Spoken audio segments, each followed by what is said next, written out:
Sir, you're charged with especially aggravated kidnapping. You're also charged with aggravated assault, and you're charged with theft of a firearm worth less than $2,500. You're talking about stuff that is not relevant. Hello and welcome to the Court of Public Opinion. I am the Recovery Addict, and boy do I have a case for you today. Why is the dog chewing on this guy? I think they have got the wrong guy They there. got the wrong guy, and the dog was biting him. He roughing him up quite a bit. There's a lawsuit. This is the next search on February 28, 2020, 7:44 p.m. How does the FBI find people? And people's misspelled P-E-O-O-P-L-E. Did the defendant find out how the FBI finds people in this case? Oh, she found out.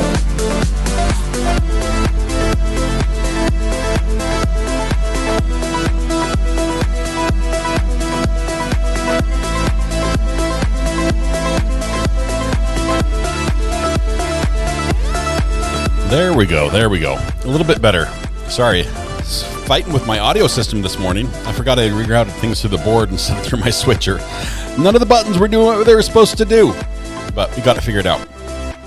I made an oops. Scratch all that. Oh, that was terrible. I apologize. I did. Yes. Thank you, DMB. Welcome to the Court of Public Opinion. I am the Recovery Addict. Thank you very much for being here. We want to give a special shout out and thank you to Lee.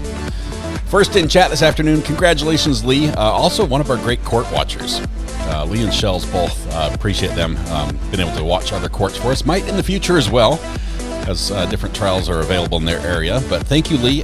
Today, you're in charge of the internet. So that's the punishment you get, or excuse me, the prize you get for being first in chat.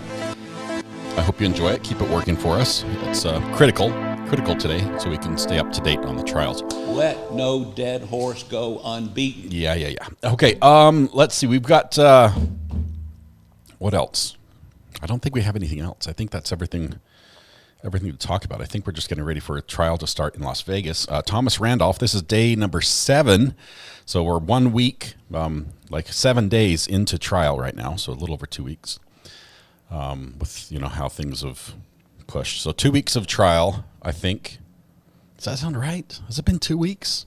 How does 7 days equal 2 weeks? I'm doing the math in my head, and usually 2 weeks is 14 days. But this is day 7 of the trial. However we got here, that's where we are.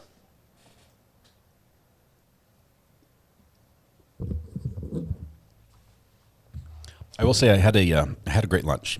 I first had about a third of a jar of spicy maple bourbon pickles, and then had chips and salsa with guac. Beautiful, delicious. A little bit of cheese. It was almost like nachos, but it was like not nachos.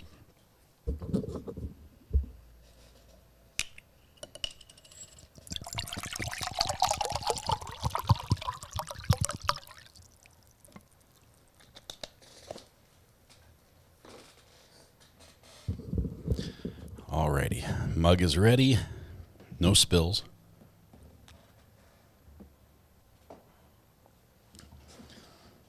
Okay. Scratch all that. Oh, that was terrible. I apologize. We are going to be watching the live stream. Yes, we are, Selena. They're getting ready to show the live footage from the courtroom, and when that happens, we will jump to that. As a matter of fact, I need to just make sure, because for some reason the courtroom only gives you audio in one ear, and I'm trying to bring it to you in both ears. It's just easier depending on which device you're on, if that works. So let me get that set up again for you this morning, or afternoon, I guess. Their morning. How's the weather where you are, by the way? For those of you that are experiencing weird weather, and when I say weird, I'm talking about anything California is having right now is weird. They haven't had a hurricane in just about forever. Okay, let's go right here. Is that correct? Okay, so there, 23 minutes for that one. Okay. All right. We're watching the live stream next for sure. Why am I so big in this camera? Why is it? I swear I just leave it right where it's not a zoom lens. It's like, how does it change that much? We are still standing and have our boats tied up. All right. Well, please be seated. Please be seated. Is the seat thing working? Yes, it's working. Have either of the original detectives testified? Yes, we got one of the guys from the interview. I think the quiet guy. Didn't he testify? I think they did. We haven't heard from is it O'Kelly or Kelly? We haven't heard from him.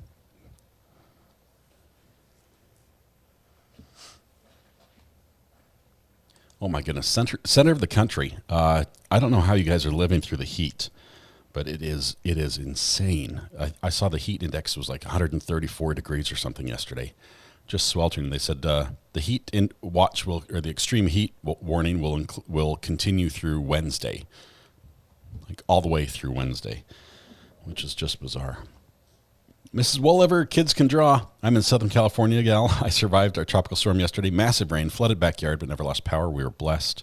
I think it's going all the way up through like Idaho. If you watch the track, the jet stream has that storm going up through Idaho into Canada, and then it might arc around and come down and just nail Ayden on the way down.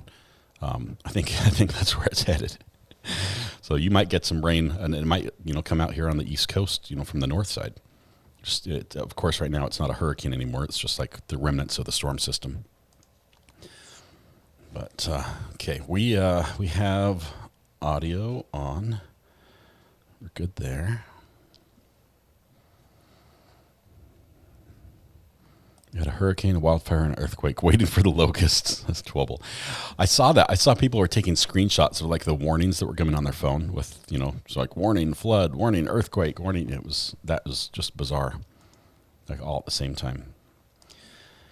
It's been brutal heat-wise in Texas. It's always brutal heat-wise in Texas, though. That's sort of what we expect. Texas can get hot and humid in some parts as well. Okay, welcome, Tish. Good to have you here, even if you're lurking. Wonderful. Somebody's here. It might nail Ayden. It might. I'm just saying. Okay. That being said, what do we have any questions or anything we can go over so far for you guys in this trial? Do you have any questions? I know some people are joining sort of late in this trial. You might have been watching something else, or doing actual work or something like that has kept you away. We can try to answer for any questions you may have. We're at 100 degrees today in South Carolina. Winter can't come soon enough. Soon. It'll come soon. Miss Kitty, welcome. Good to have you here.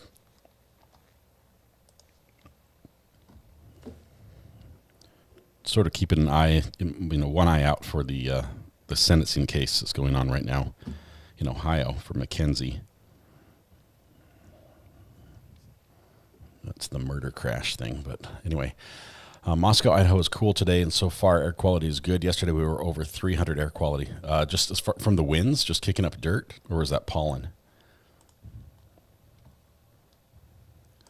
What was that mic drop moment from defendant's lawyer? Town Chill. I'm thinking that was when they were talking to the Seinfeld guy, Larry. It was at the very end, basically saying that it had all been cleaned, and basically the whole crime scene was changed before you showed up. That's what I think they thought they got out of him. Is Murdaugh still having a trial for all his financial crimes? I believe he will. They should be going forward, right? Didn't he already? He sort of basically got trials for the next 10 years in his life. Smoke. I just assumed that it was not smoke. Smoke is very bad for the air quality, bad for the lungs as well, generally. Wildfires just does a number on you for sure. All right. So in the Thomas Randolph trial, where we're at right now, we're expecting the state to rest probably by the end of today. That's what, we've got our fingers crossed. That's what's going to happen. Defense is expected to put on a defense, even though they are not required to. But I think we're going to hear some definitely from some experts from them, as well as some other witnesses as well. And that's going to take a few days, which is good because my eyebrows need to arrive before that. But for the verdict eyebrow watch, verdict eyebrows. Anyway, that's where we're at. So we're right at the tail end of the prosecution, and honestly, they've had a couple of big hitter, the medical examiner, investigator type things, evidence right at the end. So I'm not sure what's going to go in. Right, what's going to be the last? What's the bookend you put on a prosecution to say, and this nails, final nail in the coffin. This is why you should convict. Yes, prime. Made sure they were prime. So someone went in and moved all the splatter. O-Town Chill. At the very end of the recross, defense was asking him, saying, so there was nothing below 5'8", and the witness said, yeah, it's almost as if somebody went in and there was no wipe marks either. So it looks like somebody had been in and cleaned it all. And they're like, you're right. So there was nothing. That we agree. There was nothing, right? They wanted to glaze over the fact that it looked like it had been cleaned. And so, yeah, that's interesting. Why they only cleaned up to 5'8", I don't know.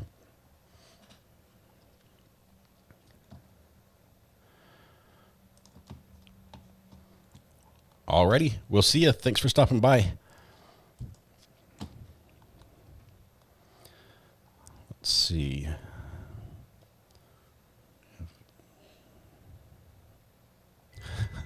We're reading some of these conversations that are going on. Crazy. Court hopping all over the place. Yeah, I've got that one going in my other ear right here. You can hear if you want. But the court will deliver the sentence. I also want to advise the defendant that she has a right to an appeal and a transcript at state's expense, and we will assign counsel to represent you. Counsel, we have previously discussed and agreed to the following. Okay, so they're still talking about the preliminary stuff for the McKenzie sentencing. Oompa Loompa cleaning services, maybe. They have no ladders, that's for sure. No ladders.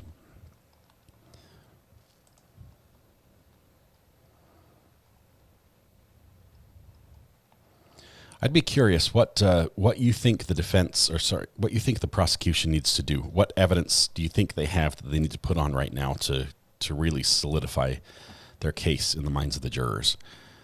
What would be the best way for them to end their prosecution presentation?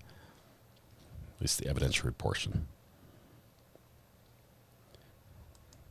That was a different judge. We were listening.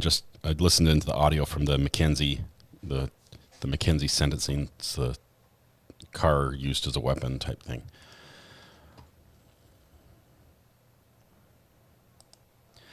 Chris Wallace says, so he's been in jail all these years. Sorry, I'm clueless. Yes, Chris, what happened was the initial trial he was convicted at. He was found guilty in 2017, and so he's been on death row.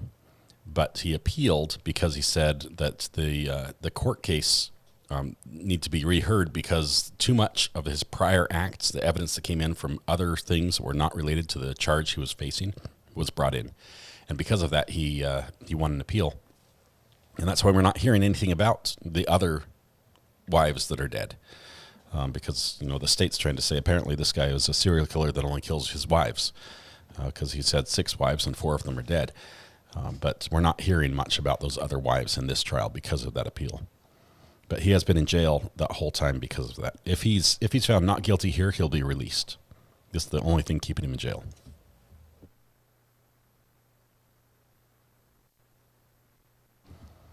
A confession would be helpful, says Ivan. We're not going to get that, unfortunately. I don't think the state has that up their sleeve.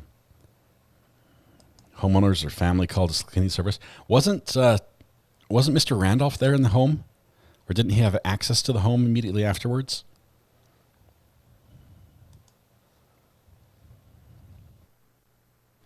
I don't know, maybe it was just the cleaners that cleaned up the blood.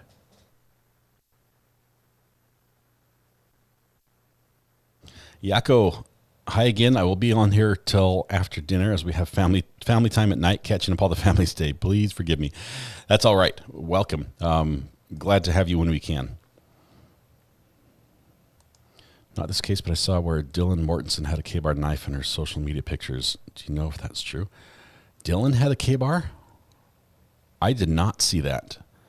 That would be very interesting if the K-bar was already at the crime scene. You're talking about the BK case, where the K-bar knife was basically the method of unaliving people. as far as we know.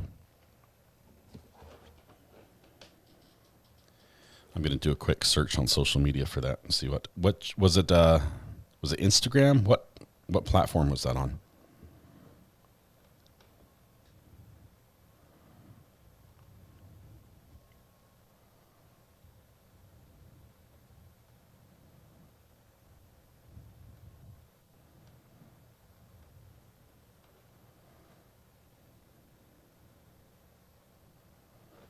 Trying to find it here.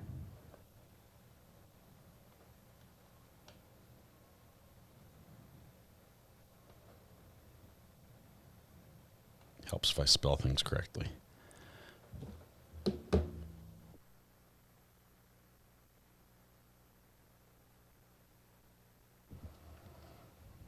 think it was on her TikTok.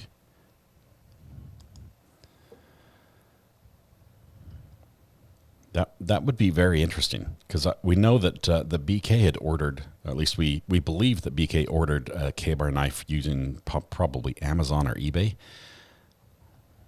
Yeah, BK is going to be huge. If he doesn't waive his right to a speedy trial, this is going to happen this year. It's going to happen, and it'll be crazy if it does.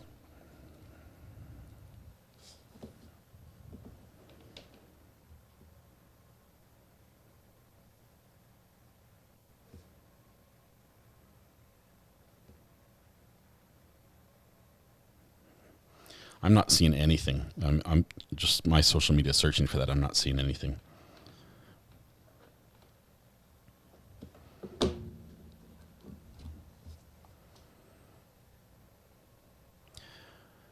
We're expecting a feed from the courtroom here in just a couple minutes, as they're just getting ready to start for the morning.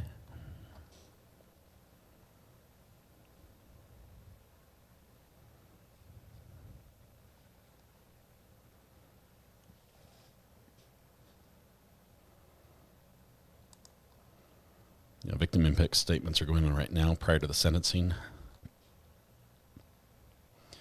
What's the purpose of a speedy trial? The purpose of a speedy trial, this is a constitutionally guaranteed right that you have here in the United States, where you have the right to face your accusers and be able to have your day in court without having to be held indefinitely in jail pending a court case. Imagine if somebody said, hey, I think you stole something. We're going to lock you up for the next 10 years, and then we'll charge you for it. That wouldn't be fair. So the right to a speedy trial has to do with the fact that the state can't hold you indefinitely without convicting you. And they have certain thresholds they have to meet to hold you. But basically, I think a speedy trial is less than a year generally. So if you waive a right to a speedy trial, it could take 3 years for your murder case to go through the system, which in some cases is more beneficial because it lets your defense build a better defense and go through more information. But unless you're Sarah Boone, yes. We probably will get one more letter from Sarah Boone. That's what I'm expecting. It does put a lot of pressure on the DA to get a case together, because they, just like the defense has to go through all the evidence, so does the DA, and they have to make sense of all of it. And anything they find that is exculpatory, they have to turn over and say, hey, we found this, by the way. This might help you out. Woman 406, thank you very much. Thanks for the question. Thanks for being here.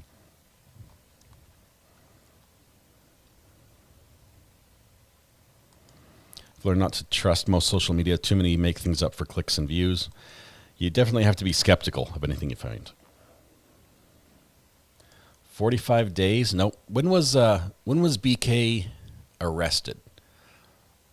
Let's look at the schedule then. He was arrested. That's when we followed his plane across the country when he was flown back to Idaho. It's going way back. The state removed the death penalty on Lori Richard case. I heard they removed the death penalty on Corey Richins. Is that what you're meaning? The fentanyl lady in Utah? Julie, good morning to you. Welcome. I guess it's afternoon for you, but I guess it's afternoon for me as well. Last December 2022. That sounds about right. So 10 months, 9-10 months is speedy trial for them. I've got a sneeze that just wants to develop.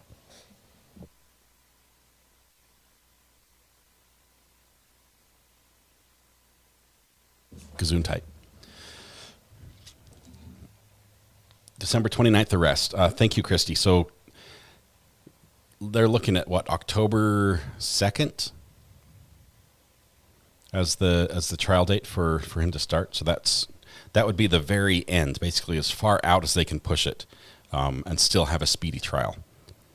And every state's a little bit different there as well for what their standard is. But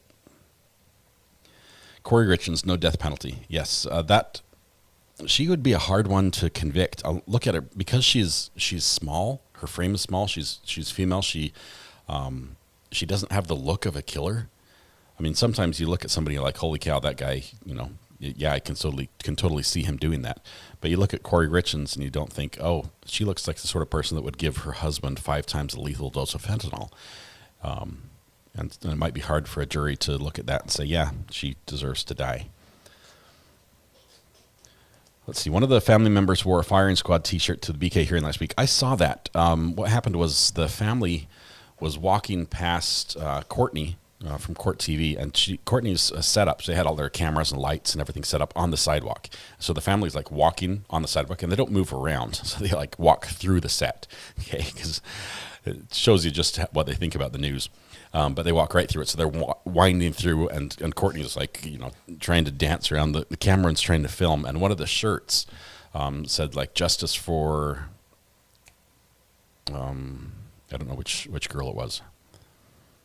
Kaylee, Justice for Kaylee, I think it was, and then it had the courthouse, and then it said Idaho House Bill 186 or something like that. Shots fired, and that House bill is the House bill in Idaho that reinstituted the firing squad as a means of executing people if that lethal injection was not available.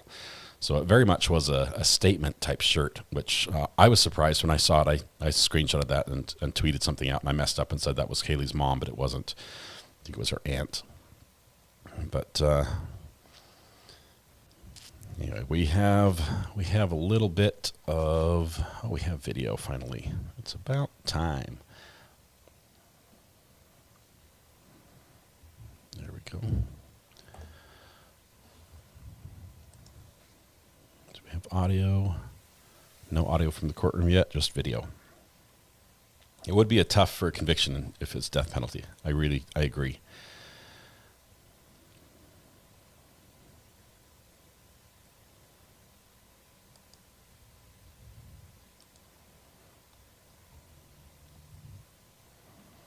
Yeah, firing squad. Not many states have that. A few do. Idaho just barely reinstituted it. A lot of states are frustrated with the fact that they have. I believe it did pass, Christy. Yes, I believe it's back on the books. But a lot of states are frustrated with the fact that they say, hey, we do have the death penalty, we want to carry it out, but we cannot because we use lethal injection, and it's very difficult to get those drugs that are used for lethal injection. Even the companies that make those drugs are saying, we don't want our drugs used for that, and so they won't sell it to you, or there's a shortage, and so the states are saying, well, we're trying to carry out this punishment, which is legal in our state, and we need to have another option.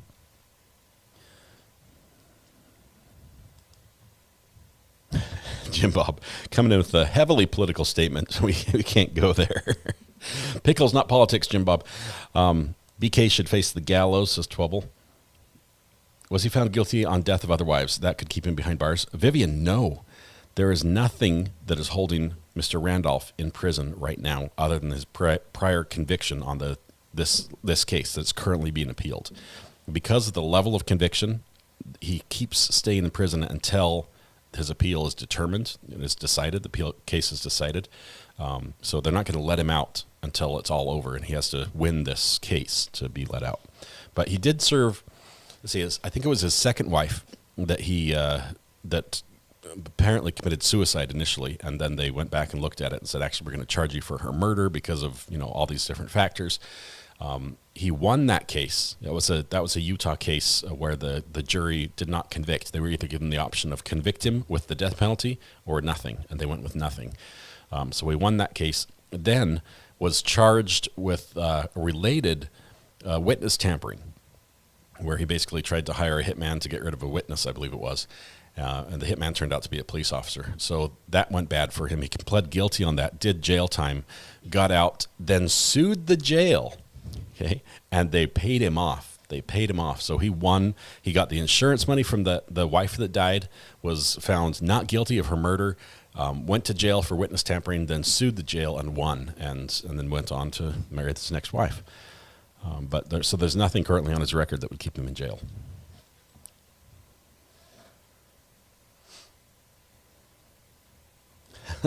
Jim Bob, you're good. You're good. We're just poking some fun. Let's see. Firing squad's probably more humane than a lot of other capital punishments over the years. Yeah, the electric chair, hanging. There's a couple. 5 states have firing squads. South Carolina is one of them, says Sissy Z. Utah, Idaho, South Carolina. What are the other 2? Mississippi, Oklahoma. There you go. Mississippi and Oklahoma have firing squads. Could you watch an execution? Selena, well, first of all, we'll talk about the logistics of it. Their execution chambers, where they're carried out, have very limited seating. So although there are people invited, and press is one of the people invited, usually there's a press representative that will observe. It is not filmed. It is not broadcast. The family members of or direct victims are able to watch, and sometimes family members of the accused are able to be there as well. But they are able to watch, and they're separate typically, like through glass, and they observe. But it is possible to watch an execution if you're one of those people, and probably the easiest way would be a press representative and be selected to be there.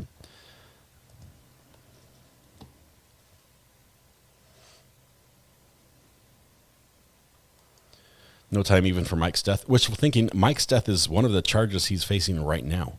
So the appeal is that whole case. So he's up again for Mike's death. And if he gets found not guilty of that, then he would walk. Of course, he'd have to be found not guilty of all 3 charges that he's facing right now.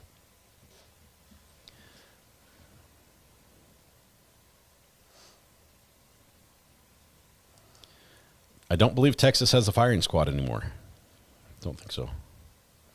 Julie could watch, no bother at all. If it's a firing squad execution, I can tell you how it happens. Typically, the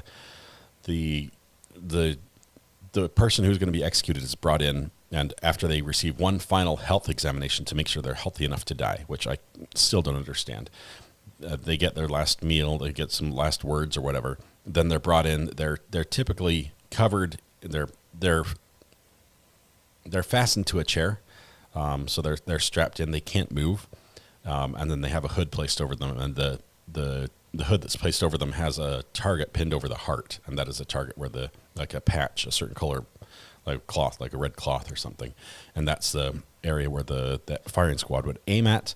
The way the guns work, there might be 5 executioners, but only 2 of the guns are actually firing live rounds. 3 of them might be blanks, and they do that so that no one really knows if they fired the shot that killed him. But they want more than one person in case one person misses. But typically the executioners are correctional officers that are selected. It's part of their job. Public hangings would be frowned upon, I'm guessing. Yes, we were talking about this up in, I think it's in Schroeder's state, where they used to have, Judge Schroeder, I think they used to have hanging there, and they did a public execution where it went really wrong. It took forever, and everyone's like, okay, no more. We're not going to do that anymore, and that was in the 1800s, late 1800s, and they're done. They did away with that. The guillotine. Mark, that's a very effective method. Yuck.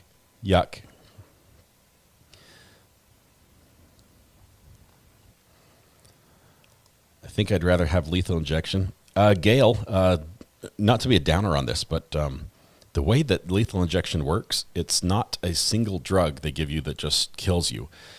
They first give you drugs that paralyze your body, and then they give you the drugs that kill you. And the drugs that kill you are not necessarily painless. You just are in extreme pain and can't move.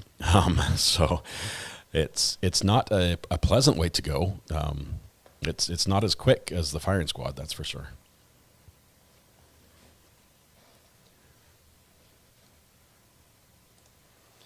Yeah, it's not something you really brag about, like with little check marks of how many times you've competed or participated. I'd die of fright right before my execution, I know it. That would defeat the purpose. There would be people who say that's not fair if that happened. There was a bodybuilder who worked on his neck muscles who ended up being unexecutable. By hanging, he can hang by his head without... Yeah. That's not fun. It's one injection for animals, different for people though.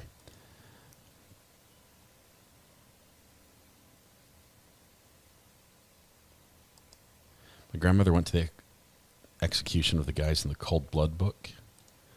Wow. Why can't they use the drug that knocks you out during a colonoscopy? Yeah, we've got these drugs. The problem is the manufacturers won't allow them to purchase it. When you call up, Pfizer or whoever the company is and says, "Hey, I'd like to order, 6 gallons of XYZ drug," they're like, "All right, who do we ship it to?" And they're like, "It's the corrections department at," and they're like, "Oh, hold, please." Click. And they just won't do it. It's bad press. It's publicly, it's frowned upon, and companies don't want to be the one that makes the drugs that kill people. At least not that directly.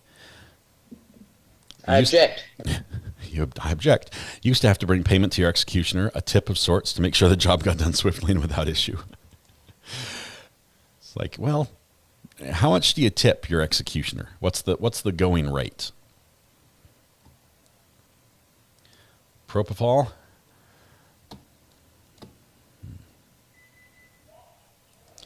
Yes, Katie, I believe there were videos of that.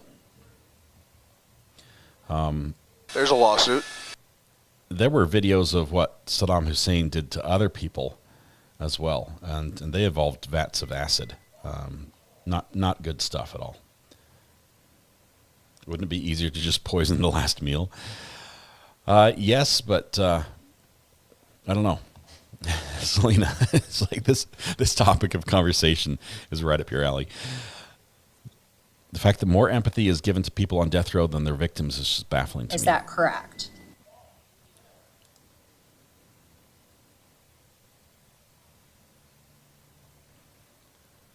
Julie watched the Saddam Hussein video.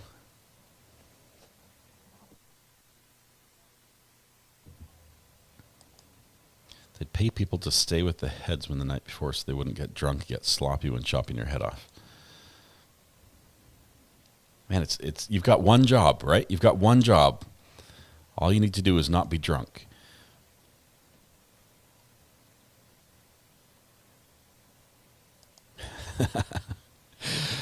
Carolina says, this is what we need to use. Zero recollection. The paralytic agents they give is the same as when you have surgery. If you're still awake and aware when it's given, it's absolutely terrifying. It feels like you're suffocating. Man. Hey, jury's coming in. Everybody stand up.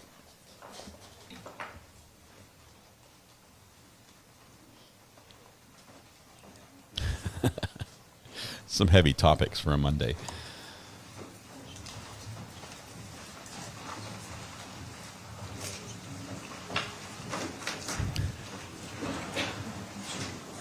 All right. Please be seated.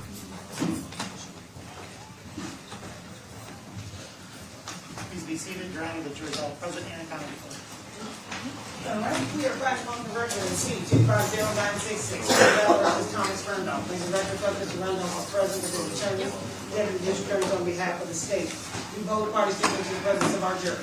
Yes, Your Honor. Yes. All right, welcome back, ladies and gentlemen. I'm glad nobody got flooded out and wasn't able to make this today. I was a little concerned about you guys yesterday.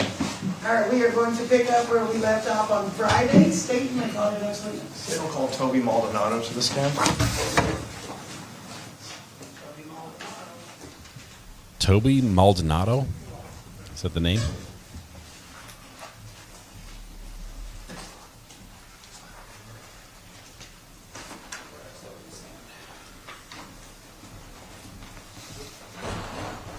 we have quite a few idiosyncrasies.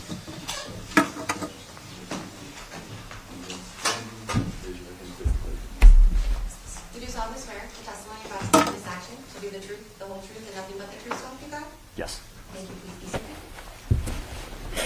You can state and spell your name for the record, please. My name is Toby Maldonado, T-O-B-Y-M-A-L-D-O-N-A-D-O. Thank you very much. Sir, what do you do for, well, what did you used to do for a living? Everyone's A retired. police officer with Las Vegas Metropolitan Police Department. Okay, how long did you spend with Metro?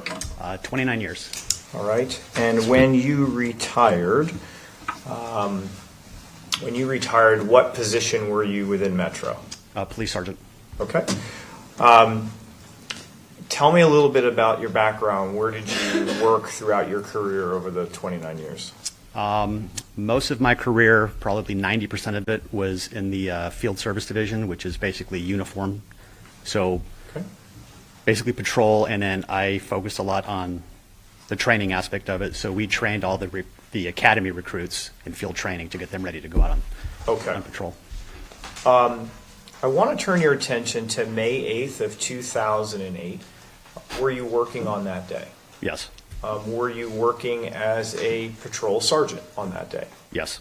And were you called out I'll pin whoever to makes the message. 6517 Doesn't matter. Rancho Santa Fe Drive, a 911 coming out approximately at 8:44 and 54 seconds? Yes. All right. I'd like you to, if you could, explain to the jury, when you arrived as a patrol sergeant, and they've heard that it's a shooting call. When you arrive to a shooting call, what are some of the basic responsibilities when you first get to that scene? Immediately, we want to try to find any kind of victims or witnesses, and try to determine where the crime occurred, if there's a crime, and then try to, render aid to anybody that may be injured, and or then secure the scene and wait for, depending on the call investigative services or medical or whoever's whatever's necessary at that point. Okay. And when you arrived at this scene, what were some of the basic details that you had, either coming over the radio or when you immediately arrived there? We received information that there had been a shooting at the house on Santa Fe Drive, I think, or wherever. Rancho Santa Fe? Yes. And that the homeowner had that his wife had been shot by a suspect, and that the homeowner had shot the suspect. So your understanding is there's 3 people inside Yes. the house? Yes. Okay. When you arrive, how many people are there initially? Just one. Okay. Like outside the house, the victim or the person reporting was there. And you're talking about civilians, is that correct? When Yes. You said just the one. I'm now talking about police officers. So how many officers start to arrive?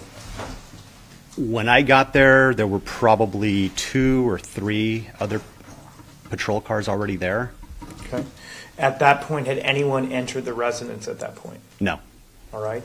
Who makes these sort of calls at this point? Is there a chain of command about deciding about when you enter, when not to enter, things like that? That would be the ranking officer on the scene, and in this case, it would have been me. All right. So tell us what happens. You arrive on the scene. There's 2 or 3 patrol cars there. What do you do at that point? As I remember, I didn't speak to the person reporting there. Somebody had gotten some basic information about what happened, and then I put together either a 3 or 4 man team to go in and check on the house and check on the person that had been shot inside. All right. I'd like to, let's see if I hit this button before we get going.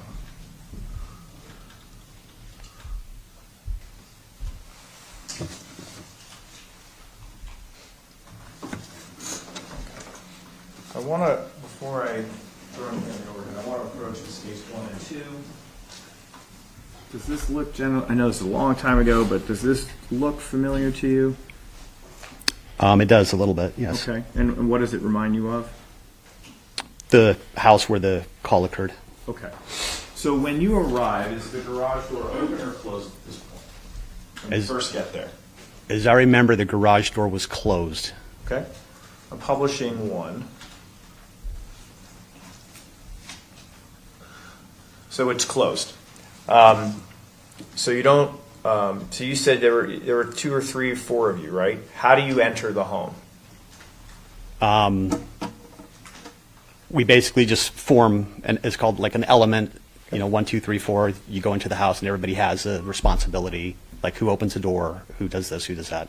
And then we basically go through the front door and then just start conducting a quick search for any victims. And this is kind of goes back to what you were saying at first, trying to identify any victims and potentially kind of secure a scene. Yes. Okay. So you enter through the front door. What do you remember observing that catches your attention? As we walk through, I remember one of the officers, Mike Mitchell. He was the first one through, and there was a female on the ground that had been shot. And as soon as we saw her, I asked him. I said, "Is she alive? Is she breathing or anything like that?" And he's like, "No, she's gone." So when you say him, who is the him that you're That'd be Officer Mitchell. Okay. So he gives you an indication that, in his opinion, that she's gone by this point. Yes. Okay. Does she appear to be moving at all? No. All right. Are you familiar with a term called clearing a house? Yes. What is that? It's clearing a house is basically where you just go in a systematic manner, room to room to room of the home, and you check it. Depending on what you're doing, if it's not a search warrant, you're checking for bodies, or you're looking for victims or possible suspects at that point. Okay. You had mentioned that you had heard over either radio or through a briefing that the homeowner's wife was shot by the intruder and that he had shot the intruder at that point. Yes. After locating this woman, do you take additional steps at that point in time when you're doing that first walkthrough to go find the intruder? You can, but I made a decision at that point, and this is in the midst, and I remember in that time period of the late, like 2008, 2009, the department had made it, they were making a very good effort to try to avoid any kind of police shootings. Okay. So could we have gone in the house and cleared it, maybe encountered the suspect? They were Probably, turning over a but new I leaf. decided at that point, look, there's nobody else in the house except maybe a suspect, because we didn't know where the suspect was. Okay. So I decided, let's just leave the house, secure the house, and call for the SWAT unit to come and clear the house. Okay. So when you walk in through the front door, you guys find the female wherever she was located, right? Yes. And then you make the determination, we're stopping now, and everybody exits. Correct. Yes. And the entryway was the front door, not the garage. Yes. Okay. So you make a decision to bring in SWAT. Yes. So how does that sort of unfold? Does SWAT go into the house next, or does something different happen? Well, at that point, you basically you secure the home from the outside. You have officers on the perimeter, and then you just basically wait for the SWAT team will always come out with an investigative unit, like a detective or whoever, and then they will put together a plan, and then they'll make a tactical entry into the home. Okay. So I'm assuming more and more officers are arriving as time Yes. is going by, correct? These officers, though, at this point in time are standing outside the perimeter of the home, not going inside. Yes. And at this point, is the garage door still closed? Yes. All right. So what happens with SWAT? Do they actually go inside this residence? As I remember, SWAT never came out. Okay. Why not? It was my lieutenant at the scene. He decided that the house could be cleared with the officers that were already present, that we didn't need to wait for SWAT. Okay. So they may have been called to the scene, but they ultimately the SWAT team does not go through this residence. Correct. So all those feet never make it inside that house. Correct. Okay. There's been some talk about possibly a canine unit coming out. What do you remember about the canine unit? I remember the canine unit cleared the garage when the garage door opened. The canine unit went in with probably 2 or 3 other officers. Okay. And he announced that, hey, there's a suspect's in the garage and he's deceased. Okay. And then where else do they go? If they were going to, I didn't see them at this point. I just, I'm already a couple of houses down, so Okay. I knew that they had gone to the garage. And at that point, they probably do a room-to-room clearing of the home. Okay. Do you recall whether or not the canine unit goes into the backyard part of the house? There may have been more than one canine unit there, because I remember there was a canine unit in the backyard. Okay. All right. So let's do this. Are you familiar with what's called like a CAD log or an incident recall log? Yes. All right. And you've reviewed that in advance of coming here, is that correct? Yes. All right. I'm publishing what's been marked as it states 325.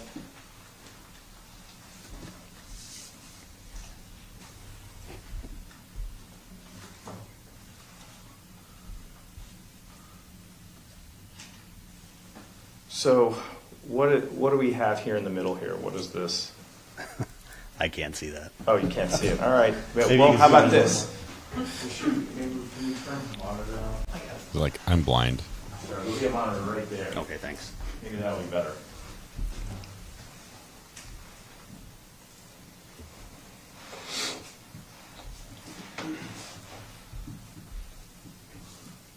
All right, thank you. Sergeant, is it easier to see on the Oh, monitor there? yes. Okay. So when we look in the middle here, what is this indicating? No, that's the address of where the incident is occurring. All right. And this long number here on the left, what is this? That's the event number that's generated by the computer to keep track of all the calls.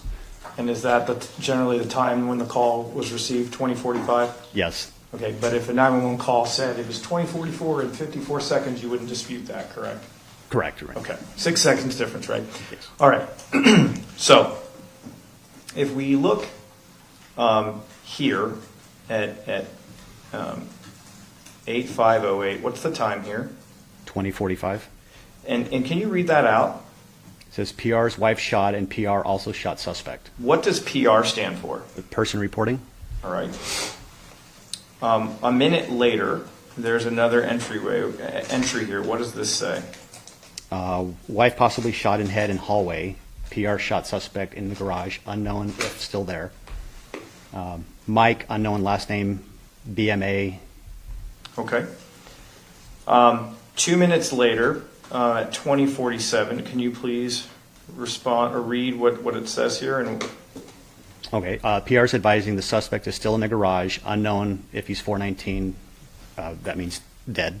okay. Requesting to be transferred to medical for advice for the wife. All right. A minute later, can you please read this entry here? Where at exactly? Sorry, I apologize.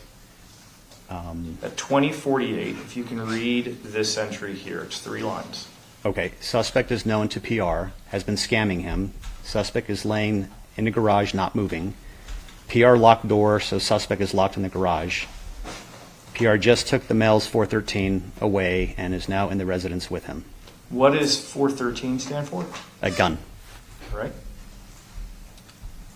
2049, that's a minute later. What does this entry say? PR set the phone down. There's an open line with PR saying Sharon and crying. Okay. A minute later, what is it saying here? PR advising wife doesn't have a pulse. FD giving CPR instructions. All right. If you could read at 2052, what does this say here? 3x3, that's the unit call sign. Okay. Have homeowner open garage. All right. And at 2052, what's it saying here? Male advised to open door. And then it says the LL means that they're landline. That they're using a landline phone? Yes. Okay. At 2053, what is it saying here? 3x7, any other units, stop traffic. So what does that mean? Generally, they're blocking off the street to prevent cars from driving in front of the residence. Okay.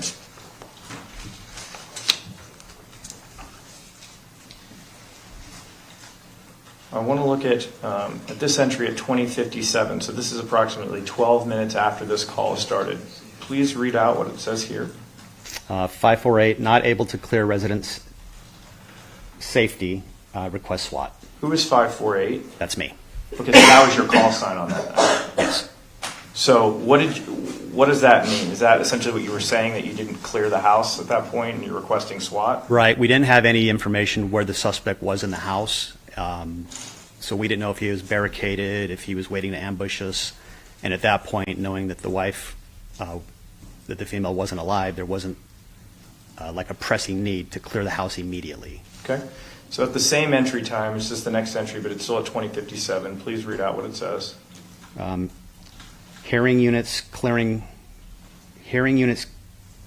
residents while landline. And it says 27//. Is that a reference to the dispatcher or? That's probably the console that she's using, the 27. Okay. 2 minutes from that at 2059, what's it say here?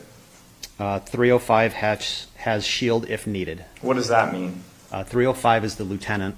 That's Lieutenant Alba, and he did have a ballistic shield in his car. All right. At 2101, what's it saying here? 548 have SWAT stand by. Okay, that's you again, correct? Yes. Okay, so you're giving another instruction for SWAT not to go into this residence. Or to not, or actually, like they weren't even there, so I was just telling them, look, they're at that point. Lieutenant Alba had said, look, we can clear the house ourselves. We don't need to have SWAT. So I told the dispatcher, okay, just have SWAT stand by now. Like, don't have them come out yet. All right. At 2103, so this is now at 903, please read out what it says here. 563 GC need units to control PED traffic. That's the pedestrian traffic. All right. A minute later, if you could read out this entry. 3x3, one subject confirmed 419 in hallway with 413 by them. Okay, what does that mean? 3x-ray 3 is the call sign of the unit. One subject is confirmed dead in the hallway with a gun next to them. All right. Looking at 2106, please read this entry. 3x need air to check balcony type covering on the west of residence. Right. And then this last entry down here, what does this say? 3x put spotlight on garage. What does that instruction signify? Basically to illuminate, to use the spotlights on the police vehicles to illuminate the garage door. Okay. I want to turn your attention to the next page of this exhibit. And the entry is 2112. If you can read this entry here. K912 can see 4-side and 3-side, but not the 2-side. Okay, what does that mean? What is K912? K912 is, K9 is the K9 unit, the units with the dogs, and 12 is his call sign in that unit. All right. So what does 4-side, 3-side, and 2-side mean? The SWAT guys are going to kill me. It basically, each side of a home has a number. So like, for example, the front of the home is a 1, the left side's a 2, the backyard's a 3.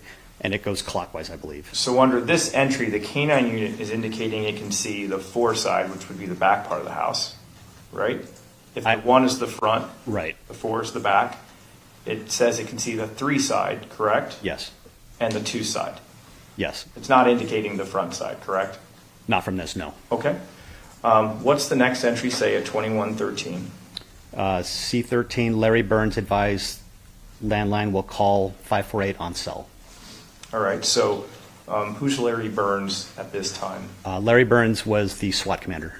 Okay, and he advised on the landline he'll call for 548, so calling you? Yes. On a cell. At 2113, what does this entry say? It says units trying door. All right. 2115, 2 minutes later, we have another K912 entry. What does it say here? A lot of toys in backyard, unknown if juveniles live at the residence. Okay, it says have grandkids. They have grandkids, but none live in the residence. All right. So again, a K9 unit is reporting things being seen in a backyard. Yes. All right. At 2117, two minutes later after that, what did it say here? It says doors opening. Okay, and then the next entry says? Body in garage. All right. And then at 2119, what's it saying? K98, subject in garage is 419. 2118, 583 GC, interior cleared, 2118. Okay, so the K98 is another K9 unit, correct? Yes. Okay. Subject is in a garage, is indicated 419. I think you said 419 meant what? Dead. All right. What does the 2118, 58 GC, int clear 2118, what's that? The 2118 is the time. Okay. And then 583 GC is the unit? The 500 is the unit. Yeah, it's a sergeant. GC is, if I remember, it's gang crimes. So it's a gang crime sergeant. Okay. And they're saying interior clear? Yes. Okay, so At 2118, it appears there's an entry into the garage according to this catalog unit. Yes. All right. Are there any other units other than 583GC and the K98 being reported as being in this garage according to this entry No. in the catalog? 1 minute later, at 2120, if you can read this notation. AMR advised of delay. What does AMR stand for? AMR is American Medical Rescue, or it's basically the paramedics. Okay, so they're being advised of delay. Yes. At 2121, could you please indicate what it says there? 3X3 request medical. All right. 2121. And then the next entry down 2 minutes later, what does it say here? It says 3X garage to rear of residence not cleared. Okay. In the backyard, was there a shed? I don't know. I didn't go in the back. Okay. All right. So you're not sure exactly what that's referencing, but 3X, meaning it's an officer, is indicating, hey, there's a garage to the rear of the residence that's not being cleared. Correct. Okay. I think here it says 3X Chan clear. What does Chan stand for? Channel. Okay, that's kind of radio frequencies, I guess. Yeah, there was a code red on the channel, so that's just this repetitive beeping noise that goes out every like 4 to 5 seconds. So when and that means nobody can talk on the radio unless you have to. Okay. So when they clear the channel, they mean that it's basically you're free to talk on the radio. Okay, at 2154, which is almost an hour and 10 minutes later, what is the entry here? Via AM, media is arrived. Okay, so that's maybe media members are maybe showing up to the neighborhood? Yeah, this is just indicating that somebody had sent the dispatcher a message over the computer and that the media was starting to arrive. All right. This entry near the bottom at 2200, so that's going to be at approximately 10 o'clock at night. Please read out what it says here. MC1 requested ID via landline. MC1 was connected directly to CS4 for ID request. So ID, what does that stand for? ID is short for our criminalistics, or CSI, as people know them as. Okay, so that's when so MC1 is an officer that's there, correct? Yeah, MC1 is the major crimes detective. Okay, the most senior, right? Because he's number one. He's number one, right? yeah. The most senior crimes detective there. He's on the scene, and he is requesting that CSAs come out. Yes. Correct? At approximately 10 o'clock at night. Yes.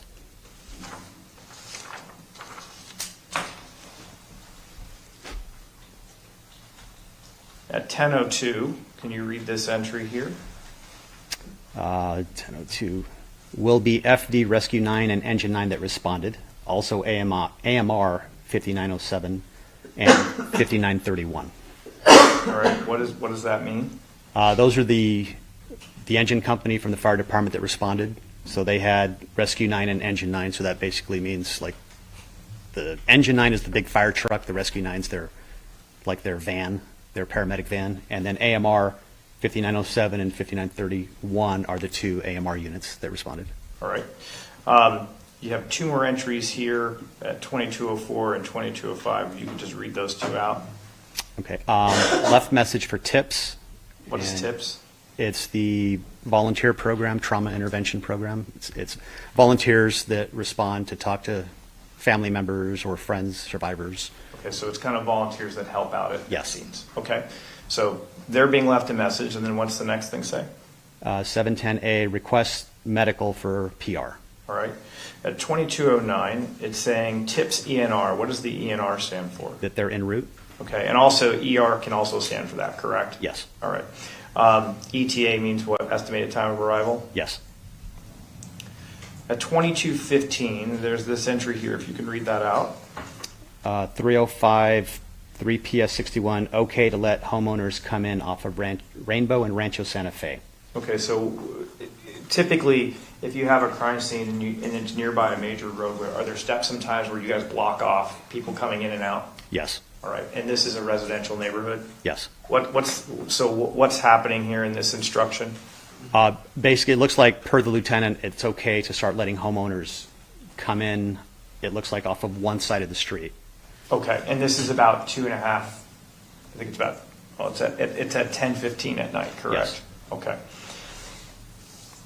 At 2303, there's an entry here. What is that saying? 548 request grave units to assist. Because that's maybe what, a transition squad of another shift Yes. of patrol officers, things like that. Yes. And then at 2310, what's it saying here? 3x3 call tips. They can leave per homicide. All right.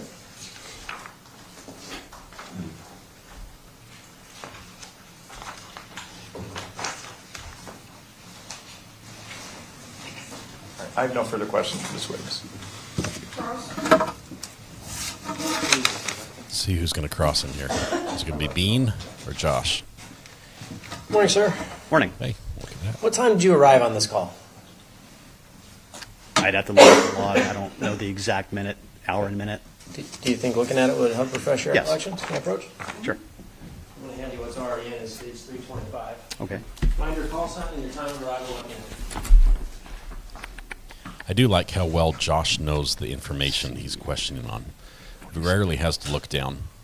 It's like all present in his head at all times.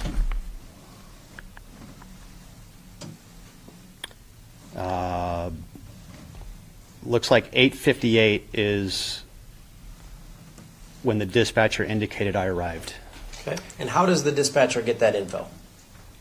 Usually we will announce over the air that we're arriving, or we'll hit the arrive button on our computer, or those are really the only two ways. Or she hears it through somebody else. Like if I don't announce or I don't hit the arrive button, which happens, then she'll either hear somebody, like she'll hear me on the radio giving directions. She says, "Oh, he's out there already." So she'll put two and two together and figure out that someone's there. And just so the ladies and gentlemen of the jury understand how this computer-aided dispatch, this CAD report works, there's a 911 operator that fields a 911 call, right? Yes.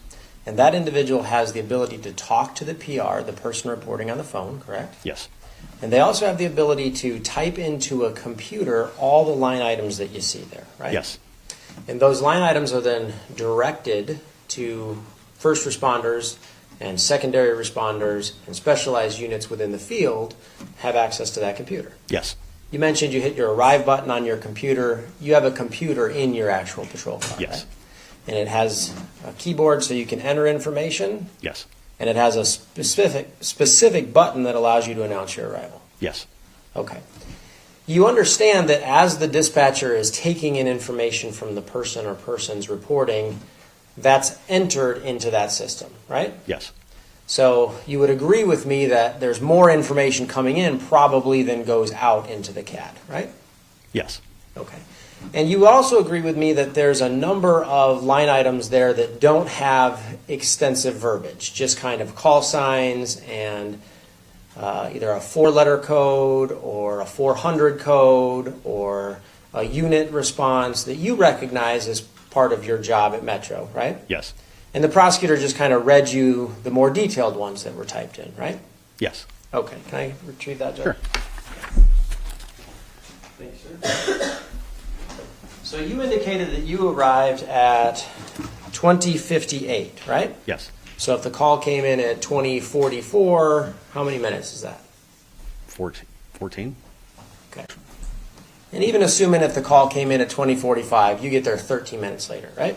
Yes. You're not the first unit on scene. No. There's a number of units on scene. Yes. And those include marked patrol vehicles, Yes. some of them with one person per car. These, if I remember, they were all single-man units, or single officer units. So there's at least 3 or 4 people there when you get there. Without looking at the log, probably at least 2. Okay. And they're out of their cars already? Yes. Have they approached the house already? No, I don't know. I don't remember where they were when I initially arrived. Typically, somebody would have approached the home just to kind of watch the front door. You have access to the information that's being relayed by the dispatcher through the CAD system, right? Yes.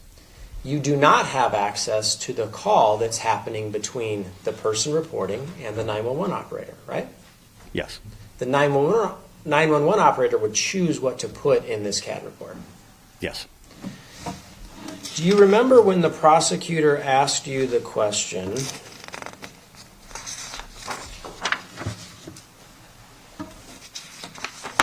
about a garage door? Do you remember that? Yes. Do you remember what that question was? Was the garage door open or closed? Do you remember when the prosecutor asked you about the person requesting medical? Do you remember that? Yes. Towards the end, yes. No, I'm talking about early on in the call. Do you remember that? No, I don't. Which one are you talking about? Like, who was requesting medical? The officer? Let me show you this. Okay. Ask first about the garage.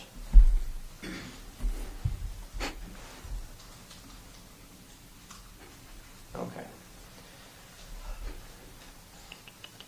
Do you see it? 2052, male advised to open door. Do you see that? 2052. You might. Is it down at the bottom? I can't read it on here. Okay, there it is. Yes. Male advised to open door. Okay. Do you know which door that's referring to? Probably the garage door. It's the only door that was closed. Okay. Do you see it? 2047, medical advice for wife. Yes. What does that mean? Requesting to be transferred to medical for advice on wife. I'm guessing that they're transferring the person calling to somebody at the fire department or AMR so they can give them CPR instructions. Right. When someone calls 911, they say, do you need police, fire, or medical, right? Yes. And oftentimes they'll need both. Agreed? Agreed. So when the 911 operator is originally taking the call, she may enter under the computer-aided dispatch system items related to a police intervention, right? Yes. And then at some point, and in fact we can see it here in black and white, the person recording requests to be transferred for medical advice, right? I would say yes. Okay. And the ladies and gentlemen of the jury have had the benefit of listening to this call. Have you? No. Okay. So you don't know what's being said in that call. Correct. Even as you sit here today, right? Correct. You'd agree with me the contents of that call would speak for themselves, yes? Yes. Okay. You can't tell anything from the CAD, for instance, whether or not the person reporting, in this case it's a guy by the name of Tom Randolph, that he actually asks, should I go open the garage door so they can come in? You don't know that, do you? No. Does it show anywhere on that CAD report where the medical advisor on the other end of that 911 call tells him not to? No. Okay. What you do know is when you get there 14 minutes or so after the call, there's other units on scene, right? Yes. Somebody goes in the residence initially to make a determination that the female subject, the gunshot wound victim, isn't responsive, right? Well, the way you just said it, nobody would have gone in the house immediately. Yeah, I'm not talking about immediately. Clearly, right. You didn't get there for quite a period of time. Right. When you do arrive, right, somebody goes in the house, right? Correct. And they identify the female suspect isn't moving. Yes. And then you say, hold on, let's back out, right? Yes. And then you request SWAT. Yes. SWAT means? The special weapons and tactics. It's the tactical team. Right. Those people have specialized training to enter and clear a scene in a dynamic shooting sequence, right? Yes. So like if there's something dangerous, they can go in, they have specialized training that allows them to make sure everything's safe before other people come in and investigate, right? Yes. How long is it that you're outside before the lieutenant says, no, we can go ahead and go in? Not very long. Without looking at the actual numbers, I'd be guessing. But maybe less than 10 minutes. It wasn't that I requested SWAT, and it was just a matter of minutes before he says, we can do this ourselves. We don't need SWAT. Yep. The first entrance to the house involves 4 patrol officers, right? I'm guessing. I don't remember exactly how many of us went in. Okay. Well, you said on direct examination it was 4. You wouldn't dispute that, would you? I'm guessing it was 4. I don't remember the exact number. Okay. Then they come out, right? Yes. Then you request SWAT, correct? Yes. Then the lieutenant says, no, we can clear the house, right? Yes. And then the house is cleared. Yes. By how many officers? I don't know. I know it was K-9, and like I said, I wasn't there to see who actually went in or how many went in. Okay. So probably 4 the first time, right? Correct. And then you went in the house, right? Well, I'd be one of the 4. Okay. And then. And I went in with them. Other people went in later to clear the house, right? Yes. Including canine officers, right? I believe so. And according to the CAD report, there's at least 2 canine units that go in the house, right? No. Okay. How many canine units were at the scene? There were at least 2. Okay. How many went in the house? At least 1. Okay. And when the canine unit goes in, that's a guy with a dog, right? Correct. Okay. Guy has 2 feet, yes? The guy has 2 feet? Yes. Yes. Dog has 4? Yes. Okay. Dog doesn't have any specialized training in preserving a crime scene, right? No. Okay. They actually go in the garage, right? Well, they did. Yes, they did clear the garage when the door opened. Right. Clearing the garage meaning kind of strategically, like going in, going around, looking, making sure there's no other people there, right? Yes. Okay. The reports in the case indicate that there's 1 lieutenant from patrol on scene, right? Yes.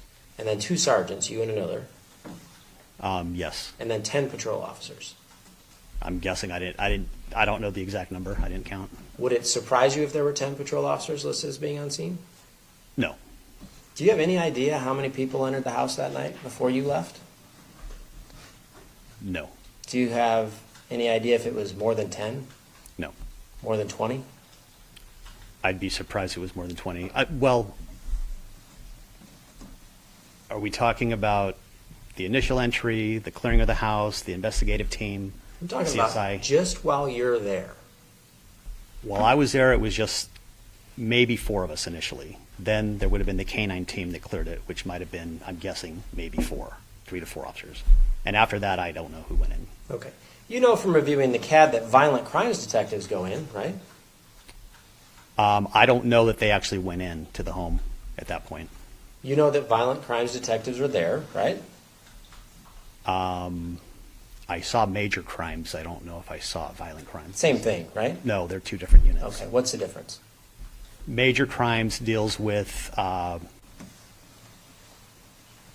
it can involve like large larcenies, burglaries, and violent crimes are usually more of crimes against persons. So in this case, yeah, violent crimes, it would have made sense for violent crimes. But major crimes is always, they're not always logged on at the same time, so whatever unit happens to be on, they're kind of like, they're interchangeable in a sense. They can do investigations So it's the same thing. across whatever their unit's supposed to do. Okay. As you sit here today, when you reviewed the CAD, you don't know who the detectives were, right? Like the names of the detectives? Right.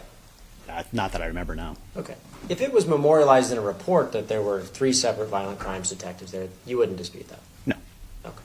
And in fact, you know that those detectives request ID to come out, right? Yes.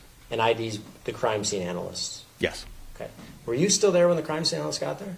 I don't remember. Okay. You agree they're not even called until 2200 hours, right? That's what the CAD said, yes. And you have no idea what time they actually arrived? No. And you have no idea what happens in the scene between the time the CSAs are requested and when they get there, right? I don't know what do you mean? Like I don't. You Like don't- I wasn't in the house, so I didn't see what was going on in the house. Right, precisely my point. Okay, Other yeah. officers and investigators are going in and out of the house, right? I don't know. Like I said, I didn't see anybody else go into the house, so I can't really tell you what they were doing. Okay. You agree you have no meaningful testimony to give about how many people were in the house, right? Other than the minimum amount that went in. That might. It's argumentative. It's not. Judge, I'm not arguing. How many people went in the house? At a minimum, I'd say 6.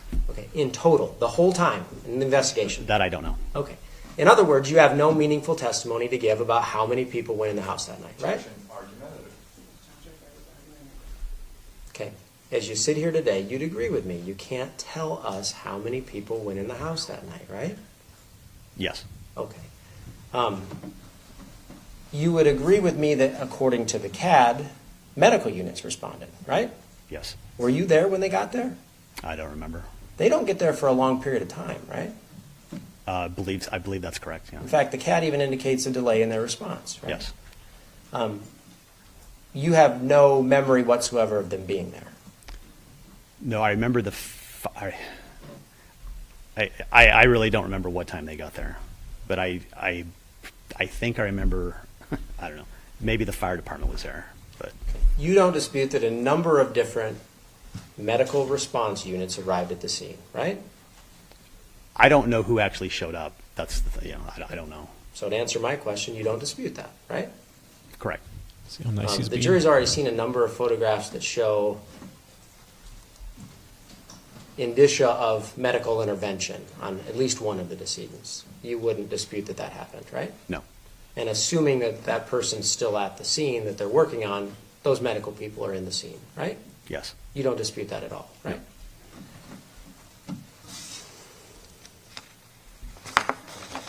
This is important for their defense, that basically lots of people traipse You through would this agree with crime me scene that very and early moved on evidence. in the call, the CAD log indicates that the person responding is asking for advice for his wife, right? Yes. Okay. When you read that in a CAD report, obviously the call speaks for itself, but that reads to you that the person reporting is asking for advice on how to treat his wife, right? Yes.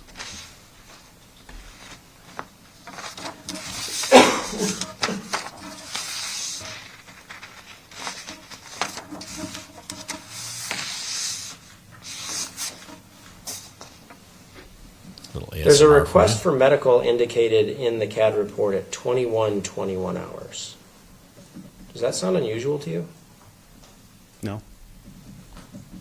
Wouldn't you expect medical to respond sooner if the person reporting is asking for medical help with his wife, like immediately in the call?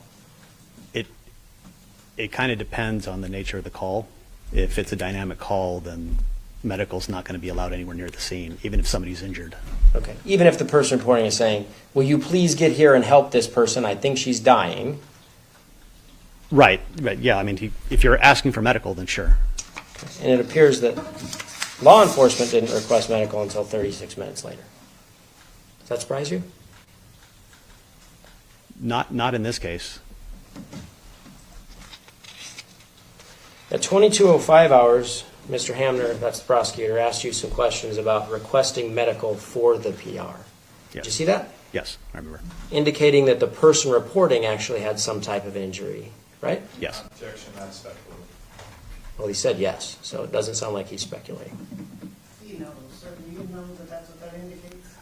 Other than he needs somebody who was with him requested medical for him, and they said he wants to be seen by medical. So somebody putting information into the computer-aided dispatch system memorializes that the person reporting needs medical attention, right? Yes. Pass the witness. He's getting spicy.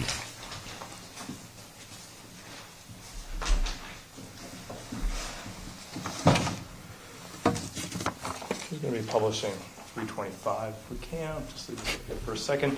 Okay, so do you remember at the beginning of cross-examination, there were questions about whether or not you had heard the 911 call. Do you remember that? Yes. Okay, so and I think the question posed to you was something along the lines of, well, since you didn't hear the call, you didn't hear dispatch tell the person calling to go open the door. Do you remember being asked that on cross-examination? Yes.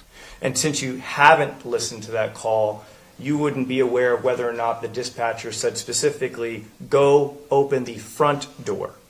You wouldn't be aware of that because you haven't heard the call. Correct. And then he said twice, go open the front door, right? You didn't hear it because you never listened to the call. Correct. Right? Now,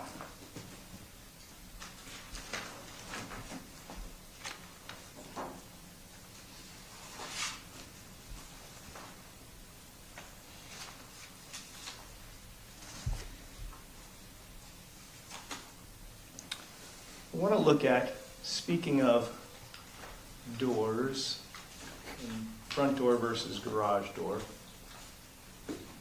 Just found that Tommy did not take the stands during the initial trial in his own defense. Don't think he will this time either then. Okay. Can you please read that entry aloud, those lines? It says 27, suspect is known to PR, has been scamming him. Suspect is laying in garage, not moving. PR locked door, so suspect is locked in the garage. Okay, so that dispatch reports that the person reporting locked the door to the garage because the suspect would be locked in the garage, correct? Yes. So when you went in with your 5 officers, you went in through the front door. Yes. Right? You didn't go through the garage. Correct, yes. And you didn't walk down a hallway to a garage, correct? Because you just Correct. walked the way out. So, publishing 82. You never walked down this hallway out that door, did you? No. So you and the other 4 or 5 officers didn't trample through that area? No. And I mean, I know you haven't been to that side, but you'd have no reason to dispute that that's not the garage door to the garage, correct? No. Okay. And if a door is locked, it means that you can't pass through it, correct? Correct, yes. So if you wanted to kick something through, you'd run into that door, right? Yes. Because the door's locked. Yes. Right? And that's what this is reporting here. That the person reporting, calling 911, told 911, I locked the garage door. Correct. Right? So it would be impossible for you and your 5 officers to move anything into the garage because, number one, you didn't go there, right? Correct. And that door was locked. Correct. Right? Now,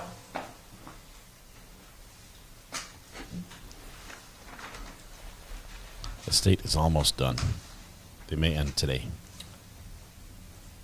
when we get to 2117, it's indicating that the doors are opening and that there's a body in the garage. Is that right? Yes. Is that a reference to the garage doors opening? Yes. Okay. So when K9 is going in and clearing, they're walking through the garage doors, right? Yes. You didn't see any entry from the moment here saying that the garage door is locked. The door to the garage is locked, and then the garage doors themselves kind of lifting up and opening, that someone opened the door from the hallway into the garage. You don't see anything reported on the CAD with respect to that, correct? Correct. And your understanding is when K9 units walked in, they're walking in from the street into the garage. Yes, correct. So,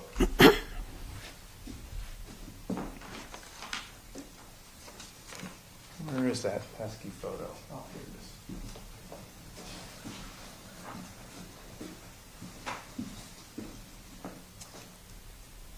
So, if the door is locked, if that door is locked and the K9 unit walked in, they'd just be walking in the garage, correct? Yes. You don't remember the K9 unit going through the front door, walking down the hallway, out that door, and then into the garage, correct? Correct. So the K9's officers' 2 legs and those dogs' 4 legs wouldn't be traipsing through that area to make it into the garage because they came in literally through the opening of the actual garage doors. Objection compounded, ridiculously leading. Okay, well, Ridiculous. he is correct. I'll rephrase.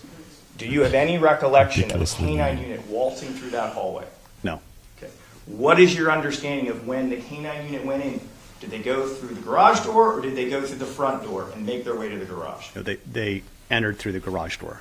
Okay. Okay, I'm going to grab that soundbite. The ridiculously leading part. You've been doing this for how many years? As a police officer, how many years did you work as a police officer? 29. How big is it as a priority to keep a scene preserved when there are 2 bodies inside? Very important. Based on your years of doing that, do you guys become more lax in terms of, come on in when there's multiple bodies inside a house, or do you become more concerned about making sure people don't go in? The second, yeah, especially if there's a violent crime, in this case, like a homicide, you've got to be really careful with everything. And just to be clear, I mean, you're not the only person trained to do that. Are other patrol officers and violent crime detectives and gang detectives taught in the same manner to preserve the integrity of the scene? Yes. Thank you, Ann. Gifted a membership. Do you have any reason to believe that even after you left the scene, that your fellow detectives would then let just countless people waltz through the scene? Do you have any reason to believe that no. the detectives who were there and the officers who were there would just let an inordinate amount of people go waltzing through the scene after you left? No, that wouldn't happen. Why not? Because you could you can contaminate the crime scene or alter it or. Okay. So your understanding is there were only, at a minimum, 6 people when you were there, correct? Yes. That went in, right? And just to be clear,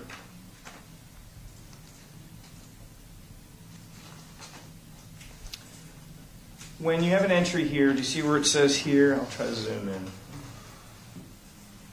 It says K98 subject in garage, and then it says 583GC interior clear.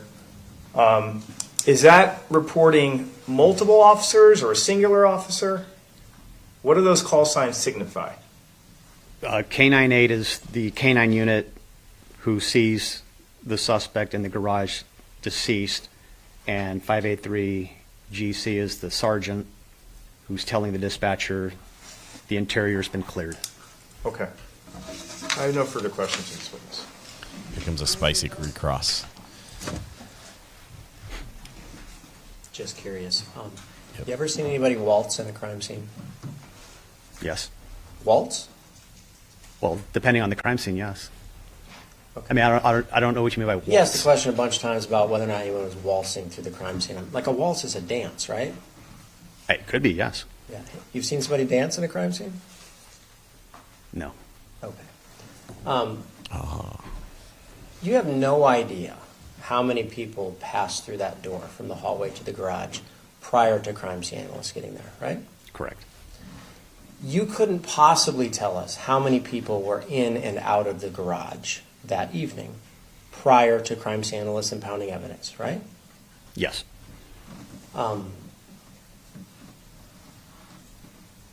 You know what you did, right? Yes. And you know what the officers you were responsible for did, right? Yes. There's a lot of people there that night that you're not responsible for. Correct. Both people in law enforcement, yes? Yes. And some of those people have very different job descriptions than yours, right? Correct. Canine units, for example, very different than yours, right? Yes. Thank you, Medical DSM. responders, you have no idea how many were in and out of that scene, right? Correct. They have much different training than a law enforcement officer, right? Yes. They're not so concerned about preservation of a crime scene because they're more concerned about saving a life, right? Objection calls. I'll withdraw. Correct. Okay. He asked you, he being the prosecutor, in the 29 years that you've done this, like, it's real important to preserve a crime scene in a double homicide, right? Yes.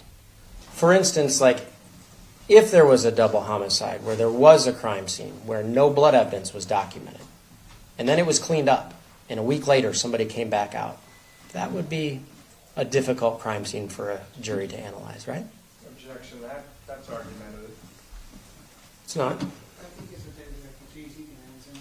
For a jury to analyze? Yes, he can. He's here to testify to what the jury's going to analyze. Okay. Okay. Could you repeat all that? Sure.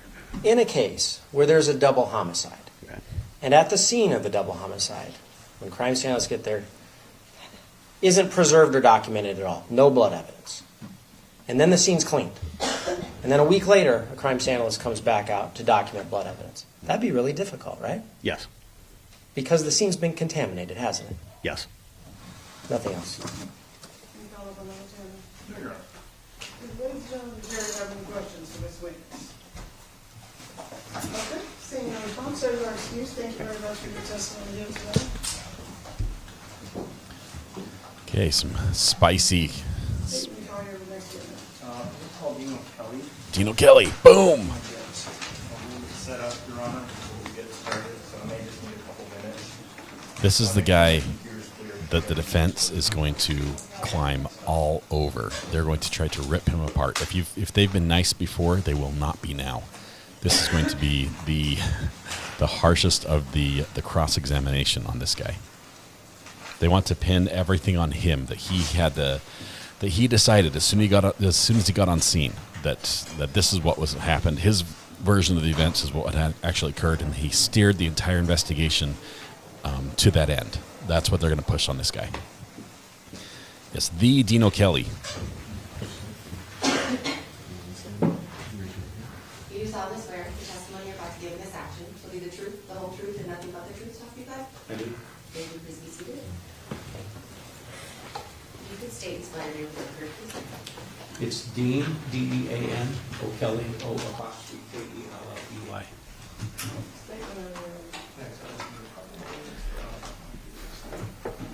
Let's listen to see who does objections on this one, because they're the person who's going to be crossing him. See if it's going to be Josh or Bean.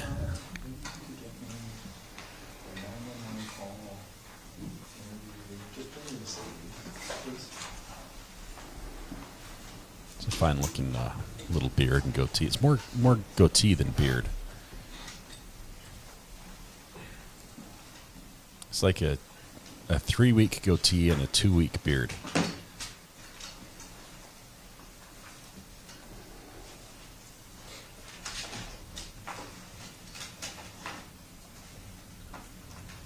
It's okay, Your Honor. I'm just going to start from here just so I can kind of organize a few things and everything just kind of get rolling. All right, sir, if you could, what did you used to do for a living? Before I retired, I was a homicide detective with the Las Vegas Metropolitan Police Department. Okay, what do you do today? I went back to do cold case homicide investigation back in September of 2015, so coming up on 8 years doing that as well. All right. How many years before your first retirement with Metro, how many years did you work with Metro? 20 years and 10 months. Okay, and you may have just said it. How many years were you in homicide, not cold case, we'll put that aside for a second, but how many years were you with homicide? 9 years to the day. I retired on my anniversary date. Okay. If you could, tell me a little bit about some of the training that you have received over your years as a police officer. I know that may sound a little lengthy, but if you could. Well, in total, the numbers the last time I looked at was over 3,200 hours of training, including the academy. So we've gone through the academy and then field training, and then I also was a bike patrol officer for a couple of years, so there's extensive training there as well. I had, after the 1992 Rodney King riots, I was part of the department's first rifle team where we started carrying patrol rifles. There was 80 hours of training there. I was in the gang unit for 7 years, so I have extensive training in street gangs. We had quite a few conferences. We actually have an advantage here in Las Vegas because everybody comes here to train.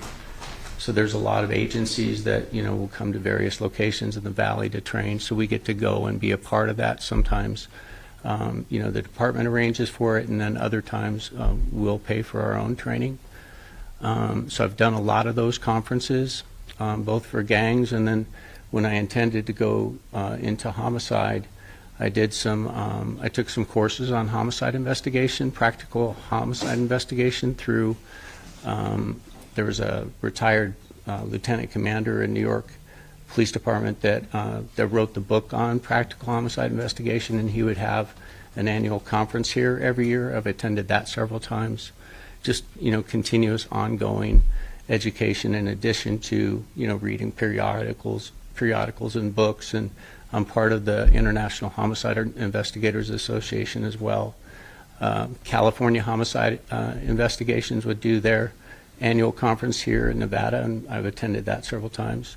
So it's just as much training as you can get. Sure. In your career, approximately how many homicide scenes have you gone to? Over 300. Prior to that, how many home burglary, home robbery scenes have you responded to in your career?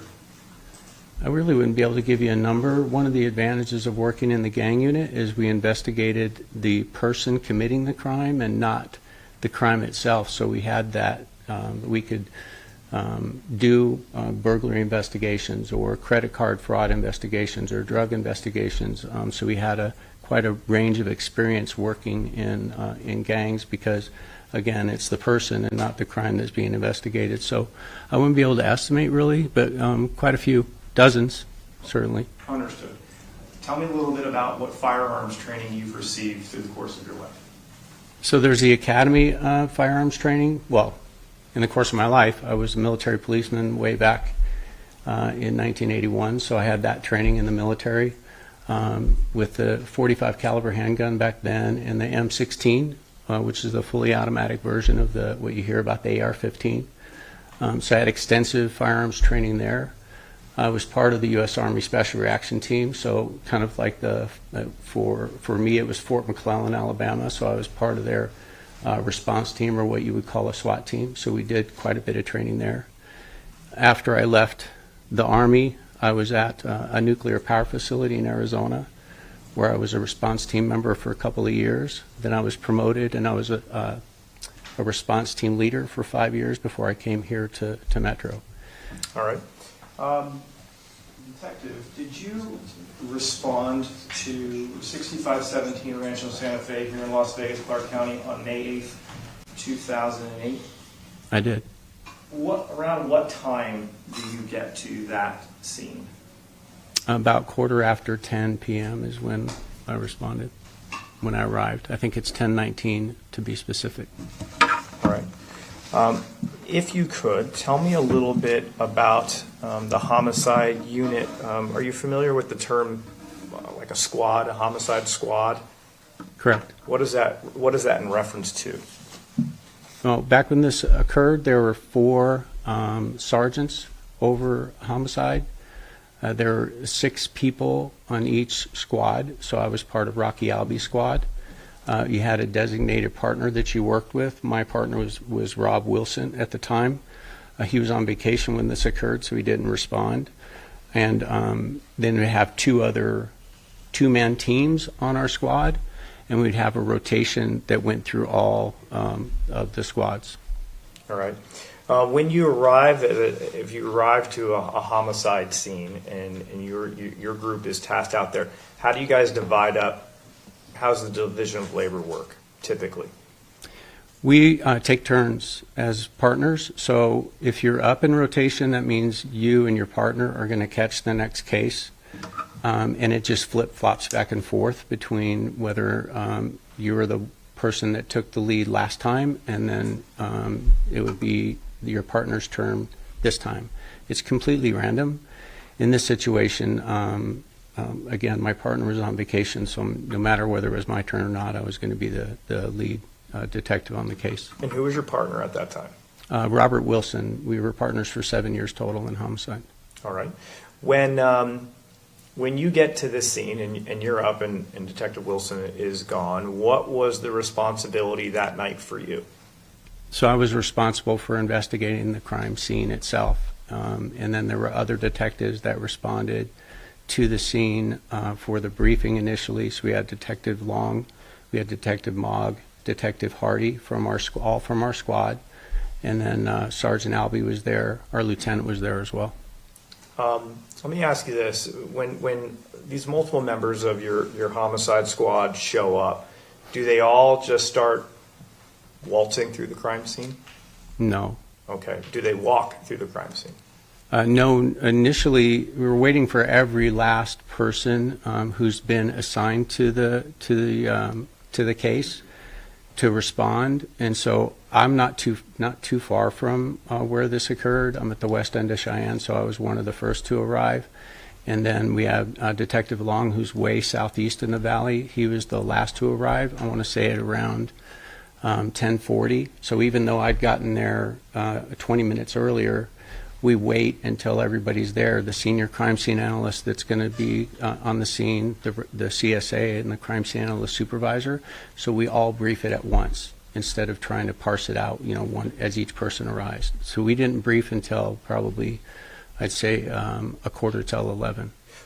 And I know you can't speak to what happened from personal knowledge prior to that, but when you're there, from what you could observe, were there a lot of people walking in and out of the crime scene? No. Okay. Is there a protocol that Metro puts in place to ensure that doesn't happen? Yes. Okay.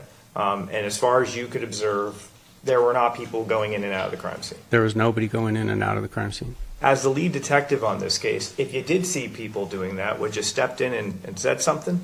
Absolutely. Okay. Now, around what time do you start doing the processing of the scene? Well, again, we're going to have that briefing with the initial responding officers. That takes quite a bit of time. And then, although I didn't meet Mr. Randolph on the night that this occurred at the scene, I know that consent to search the house was obtained and given by Mr. Randolph to Detectives Mogg and Hardy before they transported him to out where the Detective Bureau was located at the time, which was Okie and Decatur, for their interview with him. Okay, so Detective Mogg and Detective Hardy interviewed Thomas Randolph on that night. They did. And do you see Thomas Randolph in the courtroom today? I do. Could you please point out where he is and maybe describe an article of clothing that he's wearing? He's at the defense table. He's wearing a blue shirt, has short white hair, and he's wearing headphones. All right, let the record reflect the witnesses identified the defendant. Got the headphones on. So, is that a factor, for example, going into a home to start processing? Do you need consent or something else before you start going in and processing a scene? Yes, either consent or oftentimes that's not even available given the scene, and then a search warrant would be prepared by our sergeant. Telephonic search warrant, and we would have a search warrant in hand before we went in to search. So you said you were provided a briefing from patrol, is that right? That's correct. What were the basic details as you understood them before you started the scene walkthrough? It was Sergeant Darren Densley that gave us the briefing primarily, and he told us that Mr. Randolph had conveyed to them that he was out with his wife earlier in the evening, that they had gone to the charcoal room, which is at the Santa Fe Casino, and once they had gotten home from that outing, from the dinner, that Mr. Randolph had pulled up into the drive, that there's not enough room for both people to get out, so his wife got out of the car and walked into the house while Mr. Randolph parked the vehicle in the garage. Then Mr. Randolph had gone into the house. He saw his wife at the opposite end of the north-south hallway there. This is very narrative. It's beyond the scope of this question. Well, it's not beyond the scope of the question, but it is what is basically related. I can try to break it up if you'd like. Sure. Where does the defendant say he goes after dinner? He said that he went home. I don't know if we got that he had gone to the gas station. We learned that later, but he had gone home after dinner. Okay. And when he arrives home, who does he say enters the house first? He said his wife got out of the vehicle and walked in so he could park in the garage. Okay. And then what does he say happened next with respect to him? He said that he went into the house and that he saw his wife laying face down in the hallway. Where does he say he goes after that? He said that he saw some sort of movement, so he went into the office that was right inside the hallway, and he retrieved a handgun from a hanging shoe rack and then came back out into the hallway. Okay. Does he see someone when he starts to make his way out of the hallway? He said that he basically was confronted by a man wearing a ski mask in the hallway, that they collided in the doorway. What does he say he does to the man in the hallway? He said that he shot him several times. Okay, in the hallway? In the hallway, and then when he went to the... At this point, he's describing a briefing, and I believe we're going to hear another statement today, and so him just giving a rendition of what he thinks was said. I mean, we've already heard the statements, and so I would object to hearsay. Your Honor, it's not being... Sure. Ooh, we're going to argue it over in front of the judge. This is just warm-up, this little back and forth. First of all, there's Mr. Bino. He's the one who makes the objection, so it's not going to be Josh that cross-examines this guy. But Bean can be very, very much aggressive as well in his cross. So, now, keep me off the calendar. I'm good not being on that calendar. Thank you. If this is the second time, right, if guilty, he can go and file against it again. Let's see. This is the second time. This is the second time he's been tried for this crime because he appealed it. So it basically undoes that court case, with the exception of the fact that due to the seriousness of the crime, he is kept in custody until this case is finished. So if he's found not guilty of the charges here, he'll go free. And then he most likely would file a lawsuit against the city and everything. So we'll see. But he's not very sleepy right now.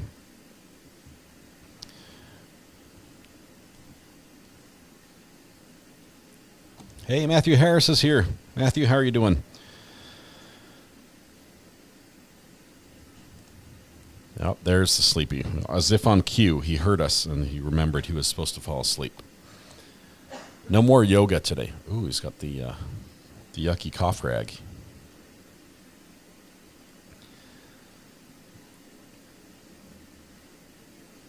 Let's see. Ivan, I see the story happening there with your son discovering what the speed limit means and what happens when you break it. That is no fun. No fun there. Sorry, man. Matthew, good to have you here. Hope your week is absolutely fantastic. The fact that Tommy has enough time to casually walk in and see his dead wife without hearing gunfire and casually get into his safe speaks volumes, especially when the neighbors heard all the gunfire. It wasn't a safe in his defense. His gun was kept in a hidden holster. That was just a wall clock that folds down, and the gun is readily available. It doesn't even lock, to my knowledge. So it was easily accessible. He does look pretty bad today. He looks pretty tired too. About right now.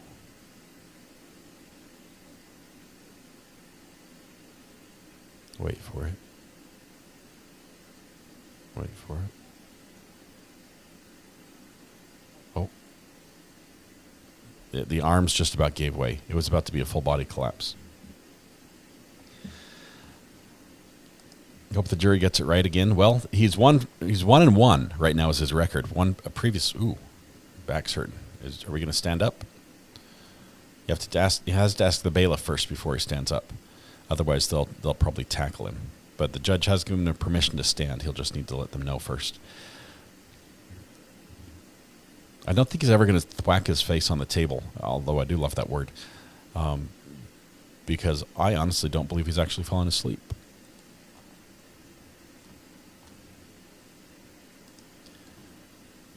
I wish I had one of those clock safes for my snacks. Then the snacks would not be safe.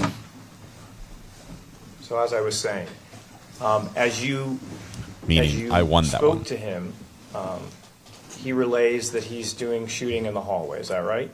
And Sergeant Densley's given the briefing that he shot him as he was going into the garage. And ultimately, does he also indicate that he shoots?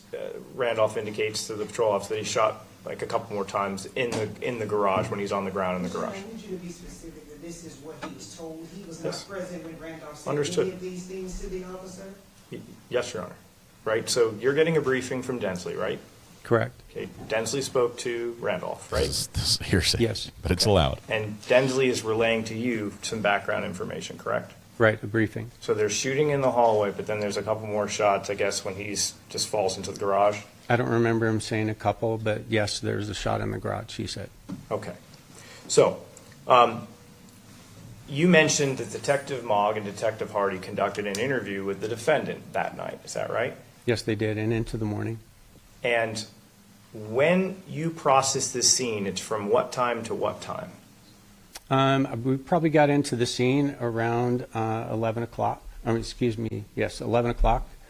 And I wasn't done and cleared the scene until I'd say 4:30, 4:20 in the morning is when we finally got out of the house. Okay. The interview that Detective Hardy and Detective Mogg that interview starts somewhere around 11:30, 11:45, something like that, correct? I believe they had him in the interview room at 11:54, and they came into the room at about quarter after midnight. Okay, so it rolls over into midnight. But that interview is completed during this window of time that you're processing a scene. Yes, it was. It was done just before 2 o'clock. Do you then get an update after they are done with their interview where they update you as to the things that were said by the defendant? Yes, specifically, Detective Mogg came back to the scene, and I talked to him once he got back about the interview. Okay, so you had a general understanding from Detective Mogg, and we've seen that interview already, but you have a general understanding from Detective Mogg about the things the defendant said happened. Is that right? Yes. All right. So when you walked this scene, when you process it, who were you doing it with? Who's walking with you, if you even remember? Initially, the detectives, everybody that responded is going to take a look in there. So I know that Detectives Mogg and Hardy, Detective Long, and myself went into, and Sergeant Albee, along with the crime scene analysts that are going to be processing the scene, so they can get, primarily for Detectives Mogg and Hardy, so that they can get the lay of the land and be able to have an informed interview with Mr. Randolph back at the Detective Bureau. And once that's done, initially superficially looking at it, then it's just myself and the crime scene analysts that are in the scene. Everybody else is out of the house. When you initially walk through with your fellow detectives, do you observe anyone kicking any cartridge cases anywhere? No. Do you see any of your fellow detectives stomping through blood or anything like that? No. Was anybody kind of smearing their hands all over the walls, anything like that? No. Did you see any evidence that the people you walked to the scene with were disturbing the scene? No. I want to show you what's been admitted as States 82. What are we looking at here? We're standing in the north-south hallway of the residence and looking north at the closed firewall door that leads into the garage. After speaking with Detective Mogg, after his interview is completed, after listening to the patrol briefing about what Mr. Randolph had to say to them, is this your understanding where Mr. Randolph begins to open fire on Mr. Miller? Yes, you see on the right side there, that is the open door to the office where Mr. Randolph said he retrieved the 9mm handgun from the shoe rack, and that doorway is where he says he collided with Mr. Miller as he was running towards the end of the hallway. And there appear to be there's another closed door, but are you referring to the open door there? The open door on the right, you see in the forward part. Kelly, if you put that mouse, if you move it around, you can actually kind of, even if you just kind of, where that little circle. You can click and draw. Can you just kind of show us where that door, all right, let the record reflect the witness has identified what appears to be the open doorway on the right in the photograph. So when you've been to a lot of shooting scenes, right? Yes, I have. I mean, how many are we talking about here? I mean, including when I was in gangs, I mean, it's hundreds. Okay. When you go to a shooting scene and you're under the impression that this is an area of a shooting scene, do you expect to see certain things? Yes, I would. What sort of things do you typically expect to see? Well, given that we're talking about a semi-automatic handgun, we would see expended shell casings. If there are perforating gunshot wounds where there's an entrance and an exit, which we do have in this case, I would expect to find bullets, blood, maybe secondary impacts where the bullet had gone through and then hit the wall or hit the door. That's what you would see. Sometimes an expended magazine where someone had to reload, that type of thing. In this scene, did you see how many expended cartridge cases do you find in this hallway? There was one 9mm by 18 cartridge case that was nearly in the center of the threshold to the garage, a couple inches away from the threshold itself. Okay, and we've seen some of those photos, but if you take your mouse, can you kind of show us the general area where that was? Actually, it's right there. All right, let the record reflect the witness took the mouse and identified a little, almost like golden brown object, which appears to be a cartridge case right at the lip of the door to the garage. Just to be clear, when you walked through this scene here, was that door closed? No. Okay, that door was open? That door was open. Okay, so it had been propped open and when they took a photograph at this point, it's closed. Is Yes. that right? Okay, so you would have. So when you went to this scene, you mentioned you'd expect to see cartridge cases. Did you expect, from what you had heard, would you expect to have seen more cartridge cases? Yes, I would. Did you observe any blood in this area? No, not in that area. Where did you observe blood? We saw blood basically in the area where... I saw blood in the area where the camera person would be positioned, so towards the south end of the hallway, and then on the walls to the east, and on the ceiling, and above the master bedroom door, on the master bedroom door itself, on the Berber carpet into the master bedroom, and as well as higher up on the eastern wall. And so when you're talking about, is that the area generally where Sharon is located? That's correct. Okay, not in the area where Mr. Randolph indicated that he shot multiple times at Mr. Miller? No, there was none. When you walked in this area, That's were interesting, you because no one alone else when talked you about walked the in this blood area, or on did the you walls. initially have, Mog, Hardy, people like that walking with you?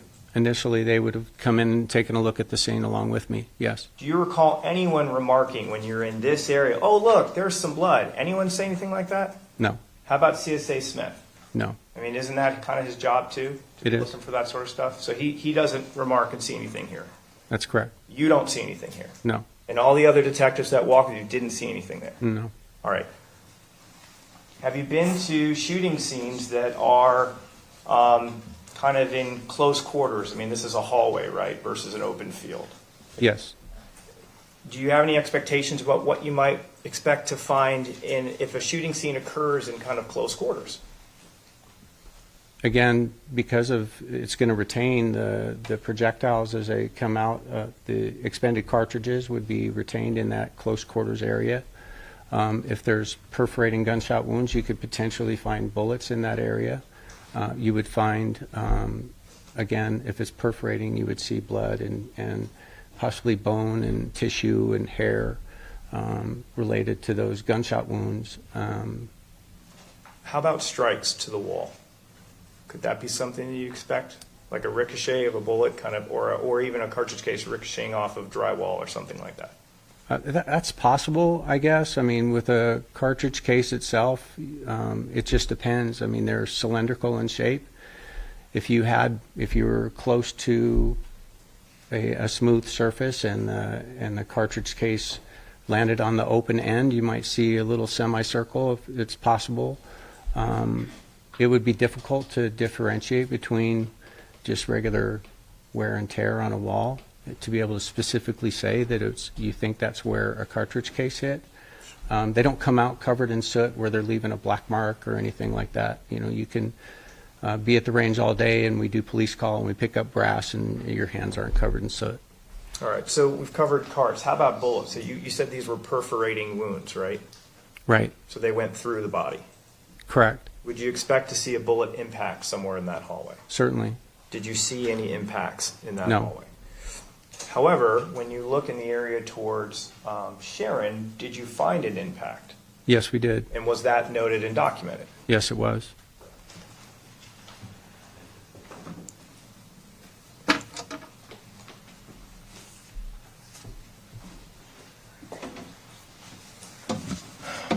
I'd like to turn your attention to the garage. When you get out to the garage, do you start to see evidence of firearms being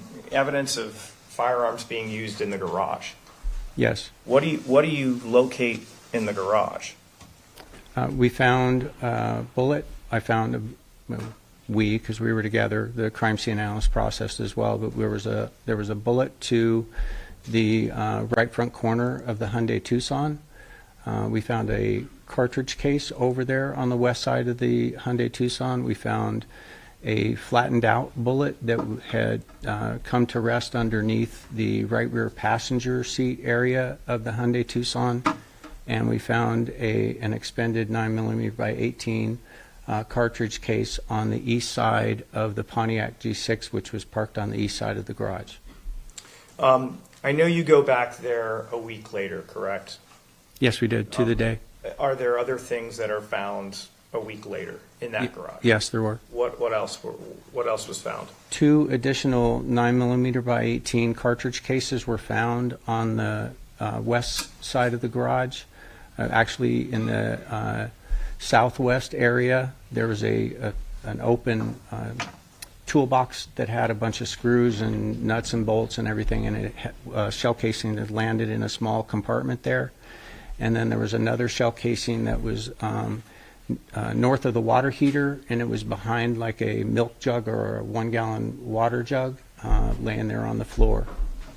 So now we had two additional. So we had a total with the one at the threshold and the 2 we originally recovered that night, and then the 2 the following week. We had the 5 shell casings. Based on your observations in the hallway, based on your observations in the garage, based on what you've learned that Mr. Randolph said occurred, was what you're seeing in these 2 different areas significant for your investigation? Yes, it was. Why? Because we didn't find in the hallway what we would have expected to find, given. As to what we would have expected to find, and this has been asked and answered. I don't think this question has been asked and answered. I don't think it's been asked and answered either, but how does he know that? Well, my question to him is, was this significant? I mean, we can approach Your Honor if you want. Yeah. Okay, so they're still gearing up for this. They're getting. You're seeing these objections. A big stretch there and back. Let's see if Tommy takes the opportunity to stretch as well. Defense is making these objections because they don't want to have to fight to reclaw to gain this ground back in cross-examination. If they can keep the evidence from coming in the first place, they're a little bit better off. And so you're hearing these objections when they try to limit what is coming in and to break it up. We'll see if they're successful in this front. Otherwise, they'll have to get very aggressive in the cross. We're on a legal pad today, apparently.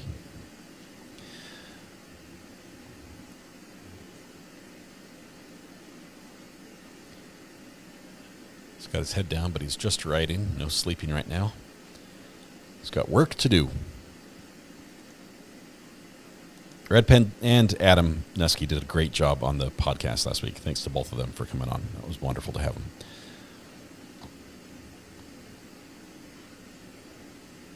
I like watching. I'm following all these conversations in chat about kids and training them up to be good, and when they make mistakes and what to do.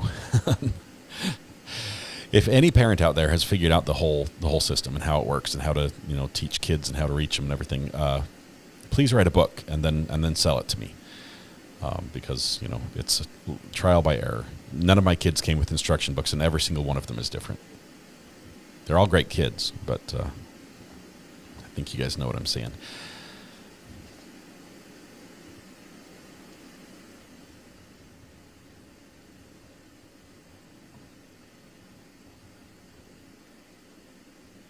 The bailiffs are pretty active in court today. I'm not sure what's going on, but they've been walking back and forth quite a bit as if they're doing something. Tommy's been writing a whole bunch. Yes, we've been seeing him write a lot of notes to his lawyers, handing them notes, and they get passed down to the person who's doing the questioning. So I think he's literally directing some of the questioning that's going on. Not sure how much the lawyers enjoy that. So again, thank you very much. So, Detective, as I was saying, why was that significant for your investigation? That's lawyer speak for I just won that argument. Because we didn't find in the hallway ballistic evidence that supported the description that Mr. Randolph had given for the shooting. But we did find that ballistic evidence in the garage, which gave us an indication that the shooting actually occurred in the garage or right at the door leading into the garage. Now, I want to turn your attention to that garage for a moment. Give me a minute. Publishing 53. Who's that? That's the deceased Michael Miller. Right. And now I'm publishing. Could be some graphic pictures 54. here. Is there something in this photograph that was significant in your investigation? Yes, there was. This is a ski mask that was found in this position when we arrived at the scene. When you examined it, did you notice anything about its condition? Yes, the crime scene analyst with gloves examined it. We did not find any defects in it, like bullet holes or blood on the ski mask, or tissue or anything else. based He's off saying of we what 'cause he was the lead relayed to investigator. you by Mr. Randolph, was the fact that there wasn't any, and I don't want to, let me backtrack because I just didn't listen to the answer to the end of your answer. I apologize. I know you mentioned the no bullet holes. Did you see any apparent blood on that mask? No blood or tissue. Okay. Given the absence of bullet holes, blood, and apparent tissue, was that significant in relation to what you had learned from Mr. Randolph? Yes, it was. Why? Because Mr. Randolph described colliding with Mr. Miller in the doorway, and he was wearing the ski mask, and that he started shooting at him continuously until he went to the floor in the garage, and then he fired an additional 1 or 2 rounds into Michael Miller's head. Is that shooting at this masked individual something that is relayed in general on the 911 call? Yes. Is this shooting at Mr. Miller when he's wearing a mask relayed in his May 9th interview? Yes. Is that same information about shooting Mr. Miller while he's wearing a mask relayed during the walkthrough a week later? Yes. And was that information about shooting Mr. Miller while he's wearing a mask relayed in his June 3rd interview? Yes.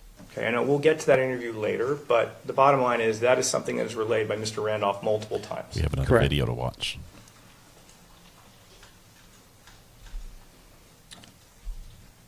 When you walked towards the kitchen area, did you notice that there was any doors that gave an access point out of the interior of the house? Yes, there were doors on the south side of the house off of the kitchen.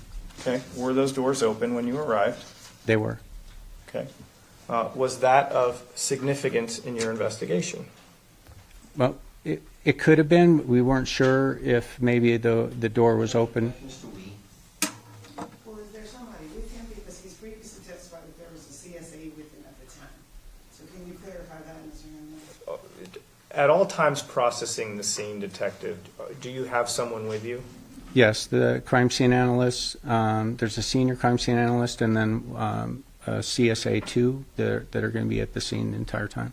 And just for clarification, my question was it significant for your investigation? When you're using the word we, are you referring to yourself and Detective Wilson? Are you referring to the CSA? It's just the pronoun gets a little confusing, but. I get it. I'll say I.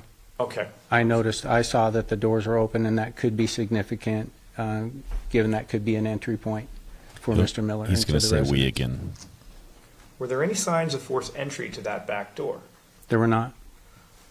Ultimately, when you start reviewing, do you observe in the garage some plastic bags? Yes. All right. What are contained in those plastic bags? It's clothing. There was a pair of pants, and there was a plaid shirt. There was a pair of, well, not a pair of tennis shoes. There's one tennis shoe, and the other tennis shoe is underneath Mr. Miller's leg. All right. Do you find any jewelry in that bag? Not in the plastic bag, no. Okay. Is there a black fabric bag as well? Yes, there was a black fabric Walmart bag that was there. There was a towel in there and a Megabucks T-shirt, and there was quite a bit of costume jewelry. Okay. Were there keys also located? Yes, there were. Where were those keys found? Inside the black fabric bag. I want to publish 168. Is this the contents of the jewelry within the black fabric bag? Yes, it was. All right. There are how many keys down here in the corner? There are 4 keys. The one on the left was found to open the front and back door. The one next to it was found to open the safe found in the Randolph's master bedroom closet. And those are 2 of those round high security keys. We didn't find what those went to. Those are in the bag as well. But all 4 are found inside that black bag. Correct.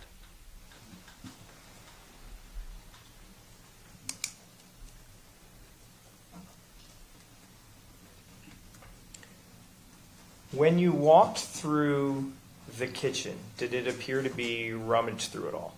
No, not at all. It was very, very neat and tidy, except for one. There was a knife on the cutting board that seemed out of place. Okay. How about the kind of the family TV room? Did that appear rummaged through at all? No. Was there a kind of a more formal sitting room as well? Yes. Did that appear rummaged through at all? No. How about, is there a little den? Some kid stuff is in there? Yes, with French doors. What was the condition of that room?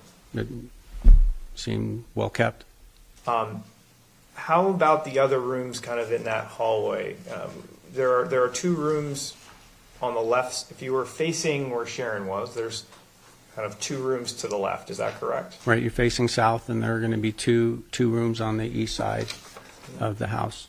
Let me publish what's been admitted as 214. Let's talk about this northeast bedroom. Is that the office? That's the office where Mr. Randolph retrieved the 9mm. Right. What is the condition of that room? I mean, it seemed relatively straight. We had there was a 22 caliber handgun that was found in there. There was a piece of luggage that was near a trash can by the desk. There was some fabric on top of it, and we found the one handgun in there. But other than that, it appeared fine. There was a computer whole setup, right, in that room? Yes. Anything about the computer and the electronics disturbed at all? It didn't appear to be. All right. And then when we look at this east bedroom, and that's the drum room, is that right? Yes, we refer to it. The room had, a lot of the area in the room was taken up with a full drum set, so we called it the drum room. Do you remember anything disturbed, knocked over in that room at all? There was like a dresser in there with several of the drawers that were opened partially. There was a side door that swung out. There were a couple of bags on the floor to the east of that dresser. Then we found a .38 caliber Smith & Wesson handgun that was up against the north wall of that room, or excuse me, south wall of that room. So publishing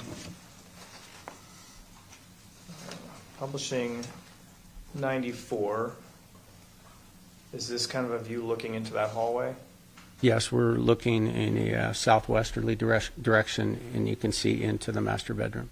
So this is the reference to maybe a cabinet that's open and a drawer is kind of partially opened? Correct. That's Sharon's body there on the ground and back as well. Is that kind of another angle of that dresser? Yes. But it doesn't appear any of the contents of these dressers have been dumped out. No.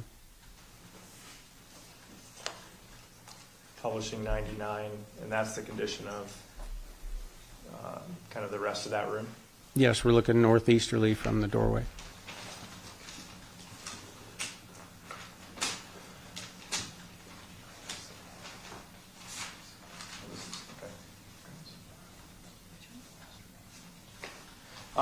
Let's talk about that office for a second. Publishing 126, is that the state of what the office with the computers look like? Yes. Publishing 123, is this another view from the office? Yes, it is. We're looking southwest out into the hallway. You can also see part of that hanging shoe rack in the closet. Publishing 125, is that another angle of that office as well? Yes, it is. We're looking back the opposite direction, northeast. And then publishing to 124, are we just kind of rotating a little bit to the left? That's correct.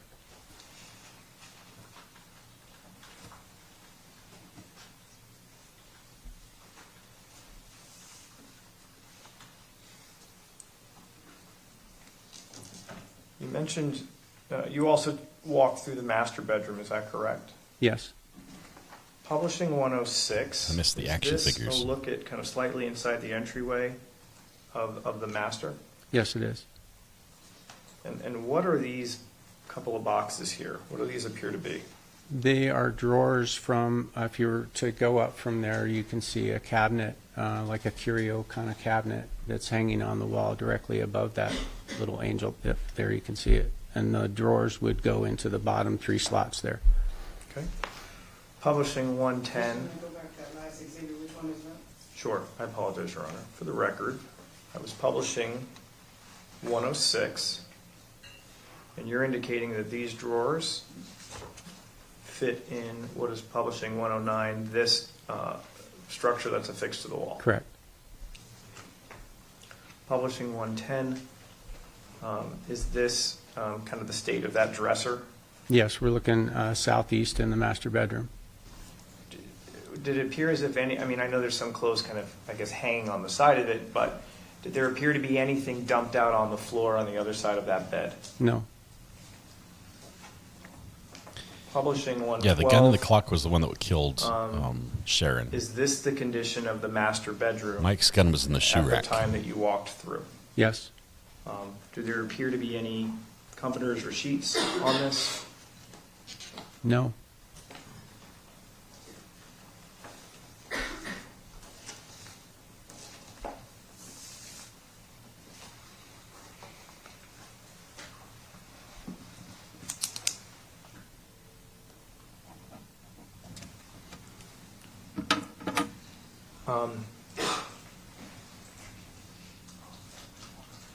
You mentioned that in the drum room next to Sharon, you found a revolver. Is that correct? Yes, a .38 Smith & Wesson.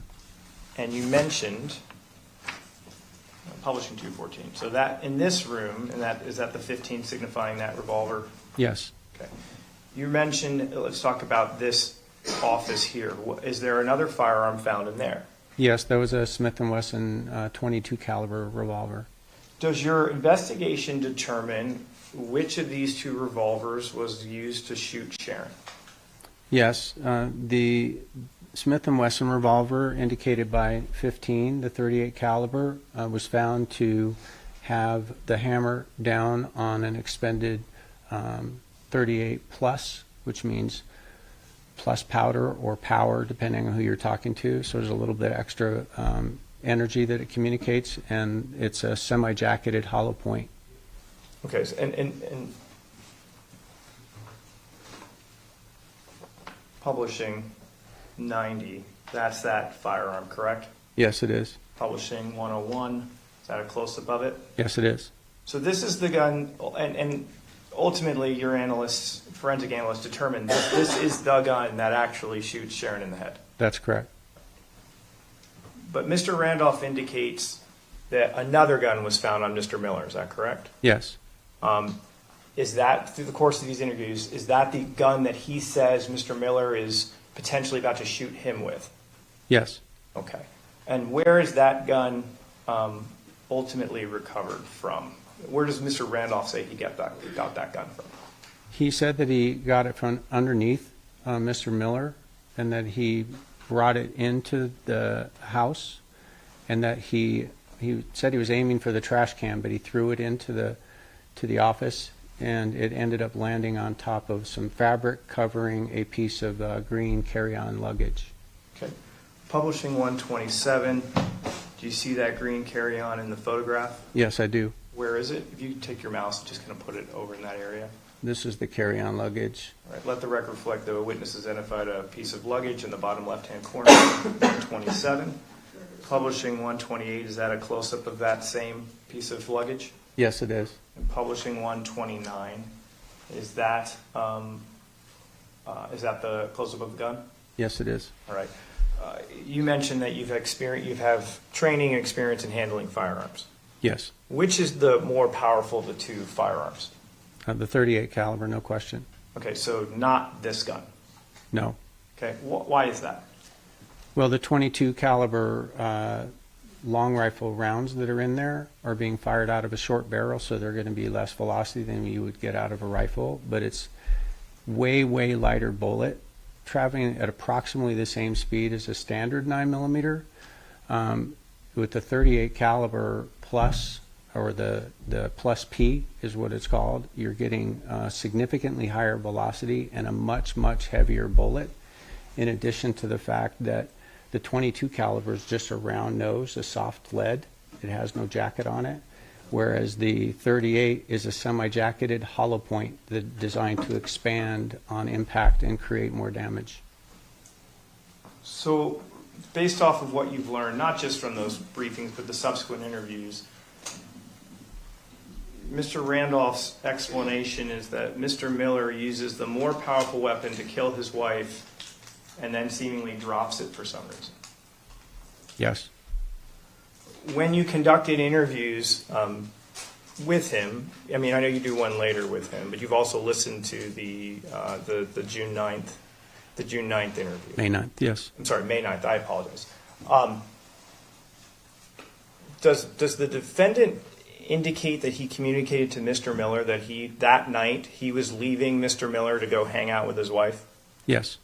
Did he indicate that he had to drop Mr. Miller off because he had to be the one to pick up and drive his wife to dinner? That's correct. Okay. So, according to the defendant's explanation, Sharon comes in and is shot with one gun, and then he decides to, I guess, drop the gun. Yes. Does Mr. Randolph ever explain at any interview or any juncture why he would do that? Judge, objection as to Mr. Randolph having to explain why Mr. Miller, who just murdered somebody, dropped a murder weapon and then was leaving. I don't think he can do that, or could be expected to do it. Well, I think if he relayed that information in an interview, it can be shared. If he can't, he can't. If he relayed it, the detective can share it, but I don't think the detective can testify to an expectation. Sure. I'll rephrase the question. Did Thomas Randolph ever relay to you why or how Mr. Miller abandons that gun? No. It's getting spicy. But that was the gun he successfully used to kill his wife, Yes. according to Mr. Randolph. Yes. Judge, I object to that. I object to that it was, that Mr. Randolph ever said it was the 38 that was used. I think it's the opposite. If he could say a page number or rephrase it. Well, Mr. President, if you could rephrase the question and specify who is he and specify what it is that was said. Sure. Understood. And I get what's being mentioned. Mr. Randolph never specifies what gun is used to kill his wife, correct? No, he just specifies which gun he got from off of Mr. Miller. Right. Where does he say he finds the gun used to kill his wife? Where does he say he generally finds it? Judge, he just said he didn't know. You just said Mr. Randolph never said that which gun was used to kill his wife. I apologize, and it's my fault. Yes, it is. 38 special. Where does he say he found the 38 special? That's not the 38 special. Approach.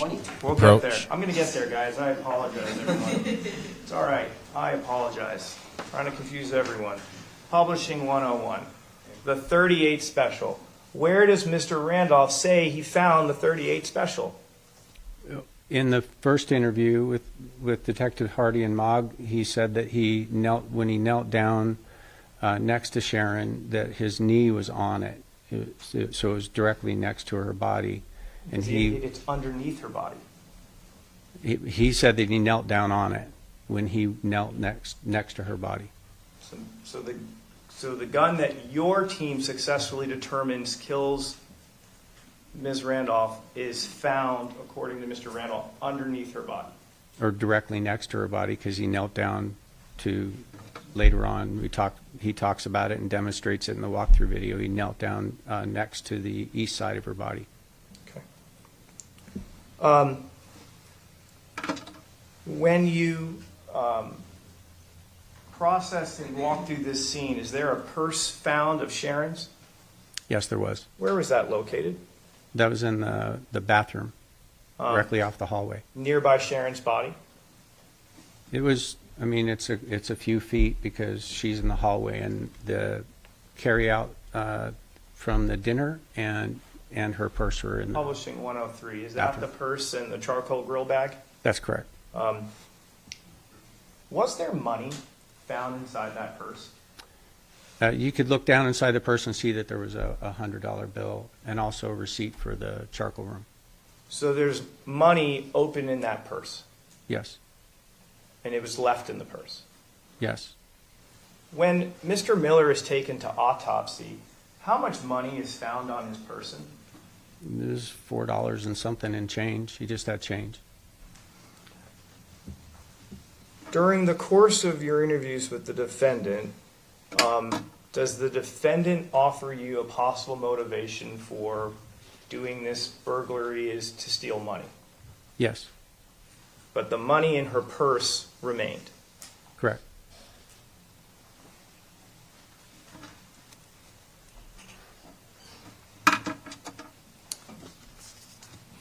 Is there That's not surprising because like a she medicine supposedly bag just walked found in on in one him of the rooms? burglarizing it. Do you remember that? Yes, there was. Hold on, court's indulgence. Let's see if I can find it. I missed it. It's just yawn. Was there a bottle of prescription medicine found inside that bag? Yes, So it wasn't on Mr. Miller's person, it remained in that bag. correct.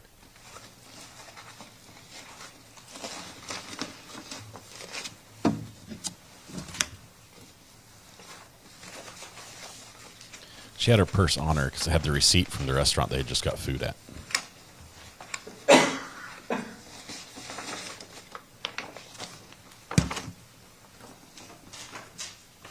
Publishing 111, is that bag that we're talking about? Yes, Publishing 113, do you see a bottle of pills in there? yes, I do. Could you please take your mouse and kind of indicate where it is? All right, let the record reflect the witnesses identified what appears to be an orange pill bottle just below what appears to be a bottle of shaving cream. And there's also a pill dispenser up at the top, and you can see a white pill up in one of the Where's compartments. the $100 bill?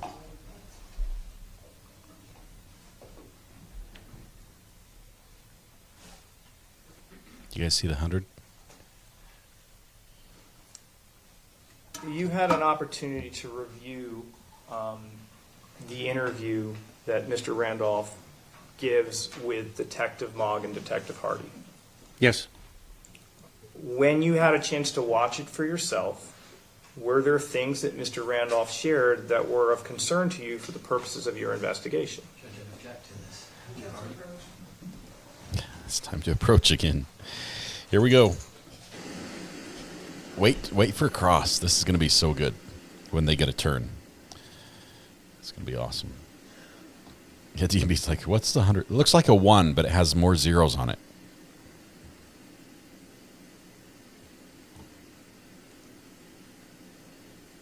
Tommy's pretty happy. I'm not sure what is sitting in front of the camera here. Is it a water bottle?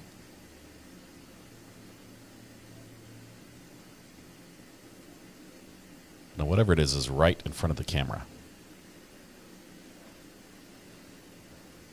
Tommy's smiling. Is he sleepy? Yes, he's sleepy. As if he's listening. He's listening. He's like, oh yeah, I forgot. It's nap time.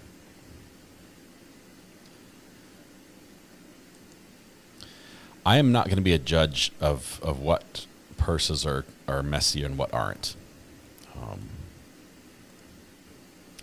Since I don't carry one and currently don't find myself needing to carry one, I'm not going to judge what other people carry in theirs if they need one. It does look like the top of the bottle. And then you've got some, it's almost transparent, so I think it's a water bottle or Gatorade maybe?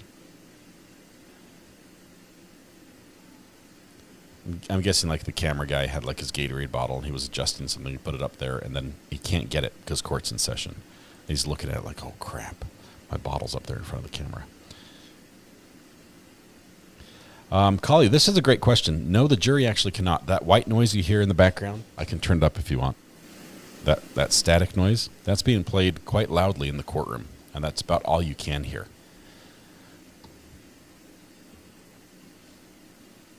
It's not a purse. It's called a satchel when it's a man, says Nicole. That wasn't the purse.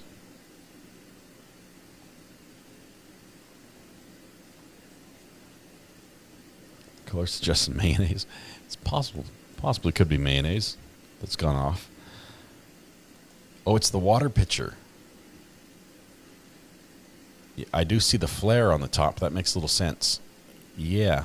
So we need to move the water pitcher for the witnesses, or somebody needs to like refill the mug. Here we go. Sure. When you listened to the interview, where did the May 9th interview, where does he indicate Mr. Miller is running towards when he first encounters him? Toward the garage, the closed garage door. Okay, you mentioned that a house key was found that had access to the back door. Is that correct? Yes. you had indicated when that you arrived that door was open. Yes. When you had observed that at the scene and observed the key in the bag, and you heard Mr. Randolph relay that Miller was, in this instance, running towards the garage, was that of significance for your investigation? Yes, it was. It didn't make sense. Why? Because it would have been easy for him to turn left and go out where he came in. Instead, he's going towards a door where he knows somebody's going to be coming in. The door's closed. This is speculation that he knows somebody's coming in. He's now telling us what Miller knows. I can have it rephrased. Sustained. Detective Kelly, you can testify about what this did that was significant in your investigation, but I'm just going to ask you to refer to testifying to what somebody else was thinking. Yes, Your Honor. But the bottom line is, presumably there's a garage with people coming in it, correct? Yes. And when you walk that scene, the back door is open. Yes. And so that struck you as strange, that was the direction of Mr. Miller's travel, given that there was an open back door. Yes, it didn't make sense to me. I have a bag for collecting my metal detecting fines, but it's worn about my waist. Want to do the break at this point? Okay, thank you. Ladies and gentlemen, we are going to take our lunch recess at this time. During this recess, you must not discuss or communicate with anyone, including fellow jurors, in any way regarding this case or its merits, either by voice, phone, email, text, internet, or other means of communication or social media. You must not rewatch this video or media commentary about this case. You must not do any research, such as consulting dictionaries, using the internet, or using reference the case. You must not make any investigation, test or theory of the case, read any aspect of the case, or in any other way investigate or learn about the case on your own. You must not form or express any opinion regarding this case or its findings made to you. At 12:30 will be in recess until 1:49. All rise for the jury. Okay, jury's headed out. They're on lunch break, which means it's time for us to wrap up for the day. That is. Let's go over this. A couple people have come in and said, I cannot follow this case. What is going on? Where are we? What has happened? This is the case of Nevada versus Thomas Randolph. Thomas Randolph, the defendant, has been married 6 times. That's interesting. Not significant unless you realize that 4 of his last 6 wives are now dead. And some of them died under suspicious circumstances. 2 of them by gunshot wounds to the head. One of them after apparently having a sudden downturn in her well-being after recovering successfully for a week after a medical procedure, and then died in Thomas's presence while everyone else was out of the room. In about a 45-minute period, she went from very good to very bad. So we've got that. Okay, we have somebody where the state basically says we have a serial killer who just targets his wives. It makes it really easy to see who his next victim is because he marries her. That's what they're saying, and they say that that's what Sharon was, and that he planned all this mostly to get money through lawsuits, money through life insurance, and money through using their funds while they're alive. And so through those 3 means, they've been like his main source of income since he started getting married, just through the lawsuits and the life insurance. Millions of dollars total. He was tried for his second wife's murder and was acquitted. That happened in Utah. Then related to that case, he was tried for trying to hire a hitman to eliminate a witness. Turns out that hitman was a police officer. That didn't go well for him. He had to plead guilty to that and served, 7 to 10 years in prison or in jail. In prison, I guess 7 to 10 years would have been in prison. When he got out, he turned around and sued and won. Sued the Department of Corrections or Davis County Sheriff's Office or something, and they paid him off, which sucks because I used to pay taxes in that county. Anyway, so my money probably went to Tommy. Anyway, so that happened. Then more wives died. Eventually, we get to Sharon. Sharon is killed by what looks to be a hitman or a robbery, depending on your perspective. And it's a little fishy. But here we are. He was tried for that, was convicted in the murders of Mike and Sharon. Mike being the hitman and Sharon. The state says Mike killed Sharon, but because he paid for it and everything, then he's responsible for Sharon as well. Anyway, so he was convicted. Then he appealed and said, no, you can't. This was done improperly because too much information from that first trial with that second wife, where I was acquitted from, was brought in. Those prior acts was improper, and the judges agreed, granted him a retrial, and here we are with him facing this again. He's like 67 years old. He's got all sorts of medical issues, and now he's facing this again. They're not facing the death penalty this time. It's just life in prison. So either way, he reduced his sentence by 1 notch. But that's where we're at. Any questions other than that? It's time for recess. Let's go play tetherball. Tetherball is so much fun when you're winning. It's not fun when you're losing.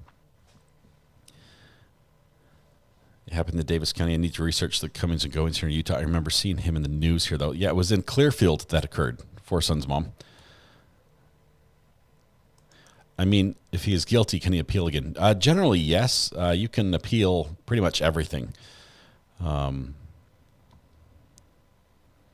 has retirement from a state. I think that's back east that he has a retirement from. That was also some income. But later in life, it was just marriage and money from that.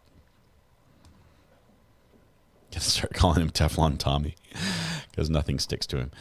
Let's see. The girlfriend is safe.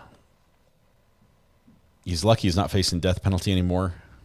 Correct. This is a circumstantial case.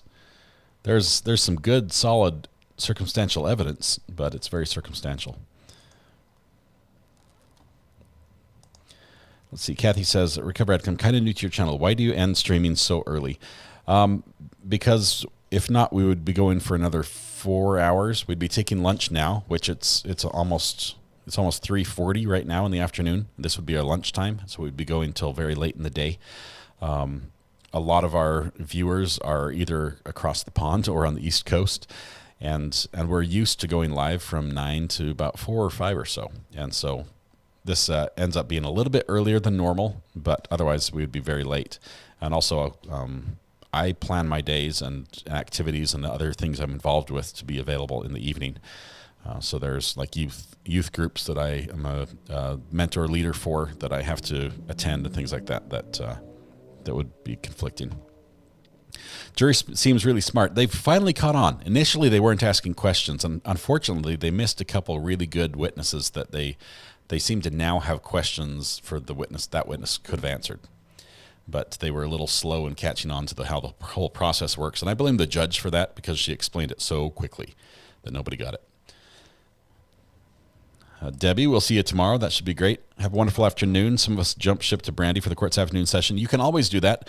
Brandy Churchwell, a great friend of mine and a friend of the channel as well, is live streaming this same trial at the same time.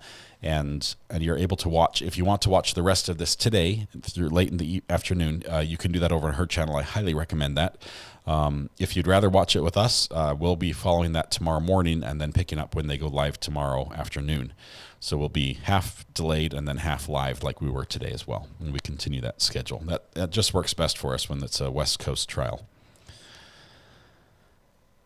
Let's see. It's going to be 9 p.m. here shortly. Yeah, Julie, some of you guys are late. It's a late night. Still want to know what movie they watched, Parrot Court. I wish they would tell us. Yep. All right, it has been a lot of fun today. You guys are quite witty, and some of the banter that goes back and forth is great.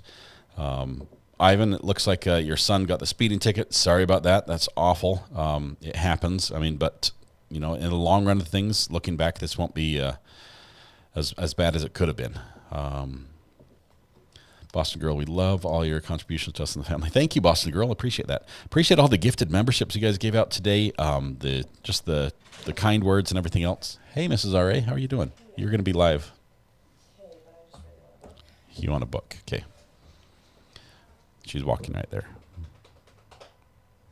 You guys want to see? She doesn't think that's very funny. There we go. I think it's actually over here. Is it behind me? So, now we need to go the other way. Are you going to just walk behind me? I'm going to see if I can find it. Well, I'm not going to move the camera. Hang on. I'm just kidding. It's okay. So she's trying to get a book without like interrupting the live stream, and the cameras are positioned so that I'm guarding the bookcases. She can't get to them. Nicole, you're welcome. Thanks for being here. Let's see. Carrie H is not here yet. She's having a hard day at work. Oh, man. 100 plus temps as a hospice nurse. There she goes. You saw it. You saw it right here. 100 plus temps as a hospice nurse. It has got to be bad. She was nominated for Daisy Award last week. Honor for nurses. Holy cow. That is crazy. That is super hot, too. Miss Beautiful is here. Ashley says hi. Carol says hi. Britta says hi. Yes. I am the keeper of the books. I guard them. I don't read them. I just don't let anyone touch them. She's looking for a book on John Adams, if anyone knows where the book is. John Adams. I think it would be on this side, wouldn't it? Somewhere near the top. John Adams, but there's not. It's just Thomas Jefferson and George Washington. Darn it. Okay. This camera's live again. All right. Which science did she pick? All the sciences? All of them. Christina had a first day back to school today. Yes, we are doing school lessons or school testing today. I think I have to wrap up. I think she wants me out of here so she can like really look through the books. She's saying no, okay, looking wistfully at the bookshelves. Yes, John Quincy Adams? No, just John Adams, not Quincy. Stay away from the presidents.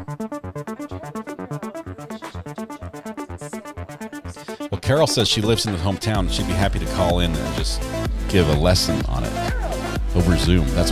Isn't that what you were saying, Carol? No, just kidding. That's awesome. All right, guys, it's been a lot of fun, but it's time to wrap up. Why don't we use the Dewey Decimal System? DMB says. Why don't you use the whole library system?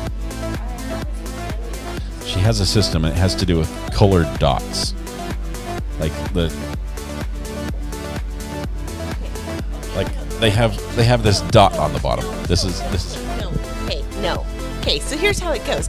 I use a program called Well Educated Heart to organize my books and all of my thoughts and ideas and teaching and everything. And so they break down the everything into U.S. government has. No, I'm sorry, not U.S. government. U.S. history is broken down into 8 different months, and then world history is broken down into 8 different months, and then all of sciences as well. So each one of these months has all of those different subjects on it. It makes sense in my head. So what we're saying is tonight when you go home, please hug the people you love, smile at someone, make their day just a little bit better. Please stay safe till we go live again tomorrow morning at 9 a.m. We'll catch up with what happened this afternoon, and then we'll be live with court when they begin tomorrow. It will be our lunchtime, their morning, but it'll be good. Everyone's saying get on camera. Yeah, she ran in the background. She's real. You saw her. You guys, it's been wonderful. We look forward to doing it again tomorrow. Thank you so much. Have a great night. We'll see you.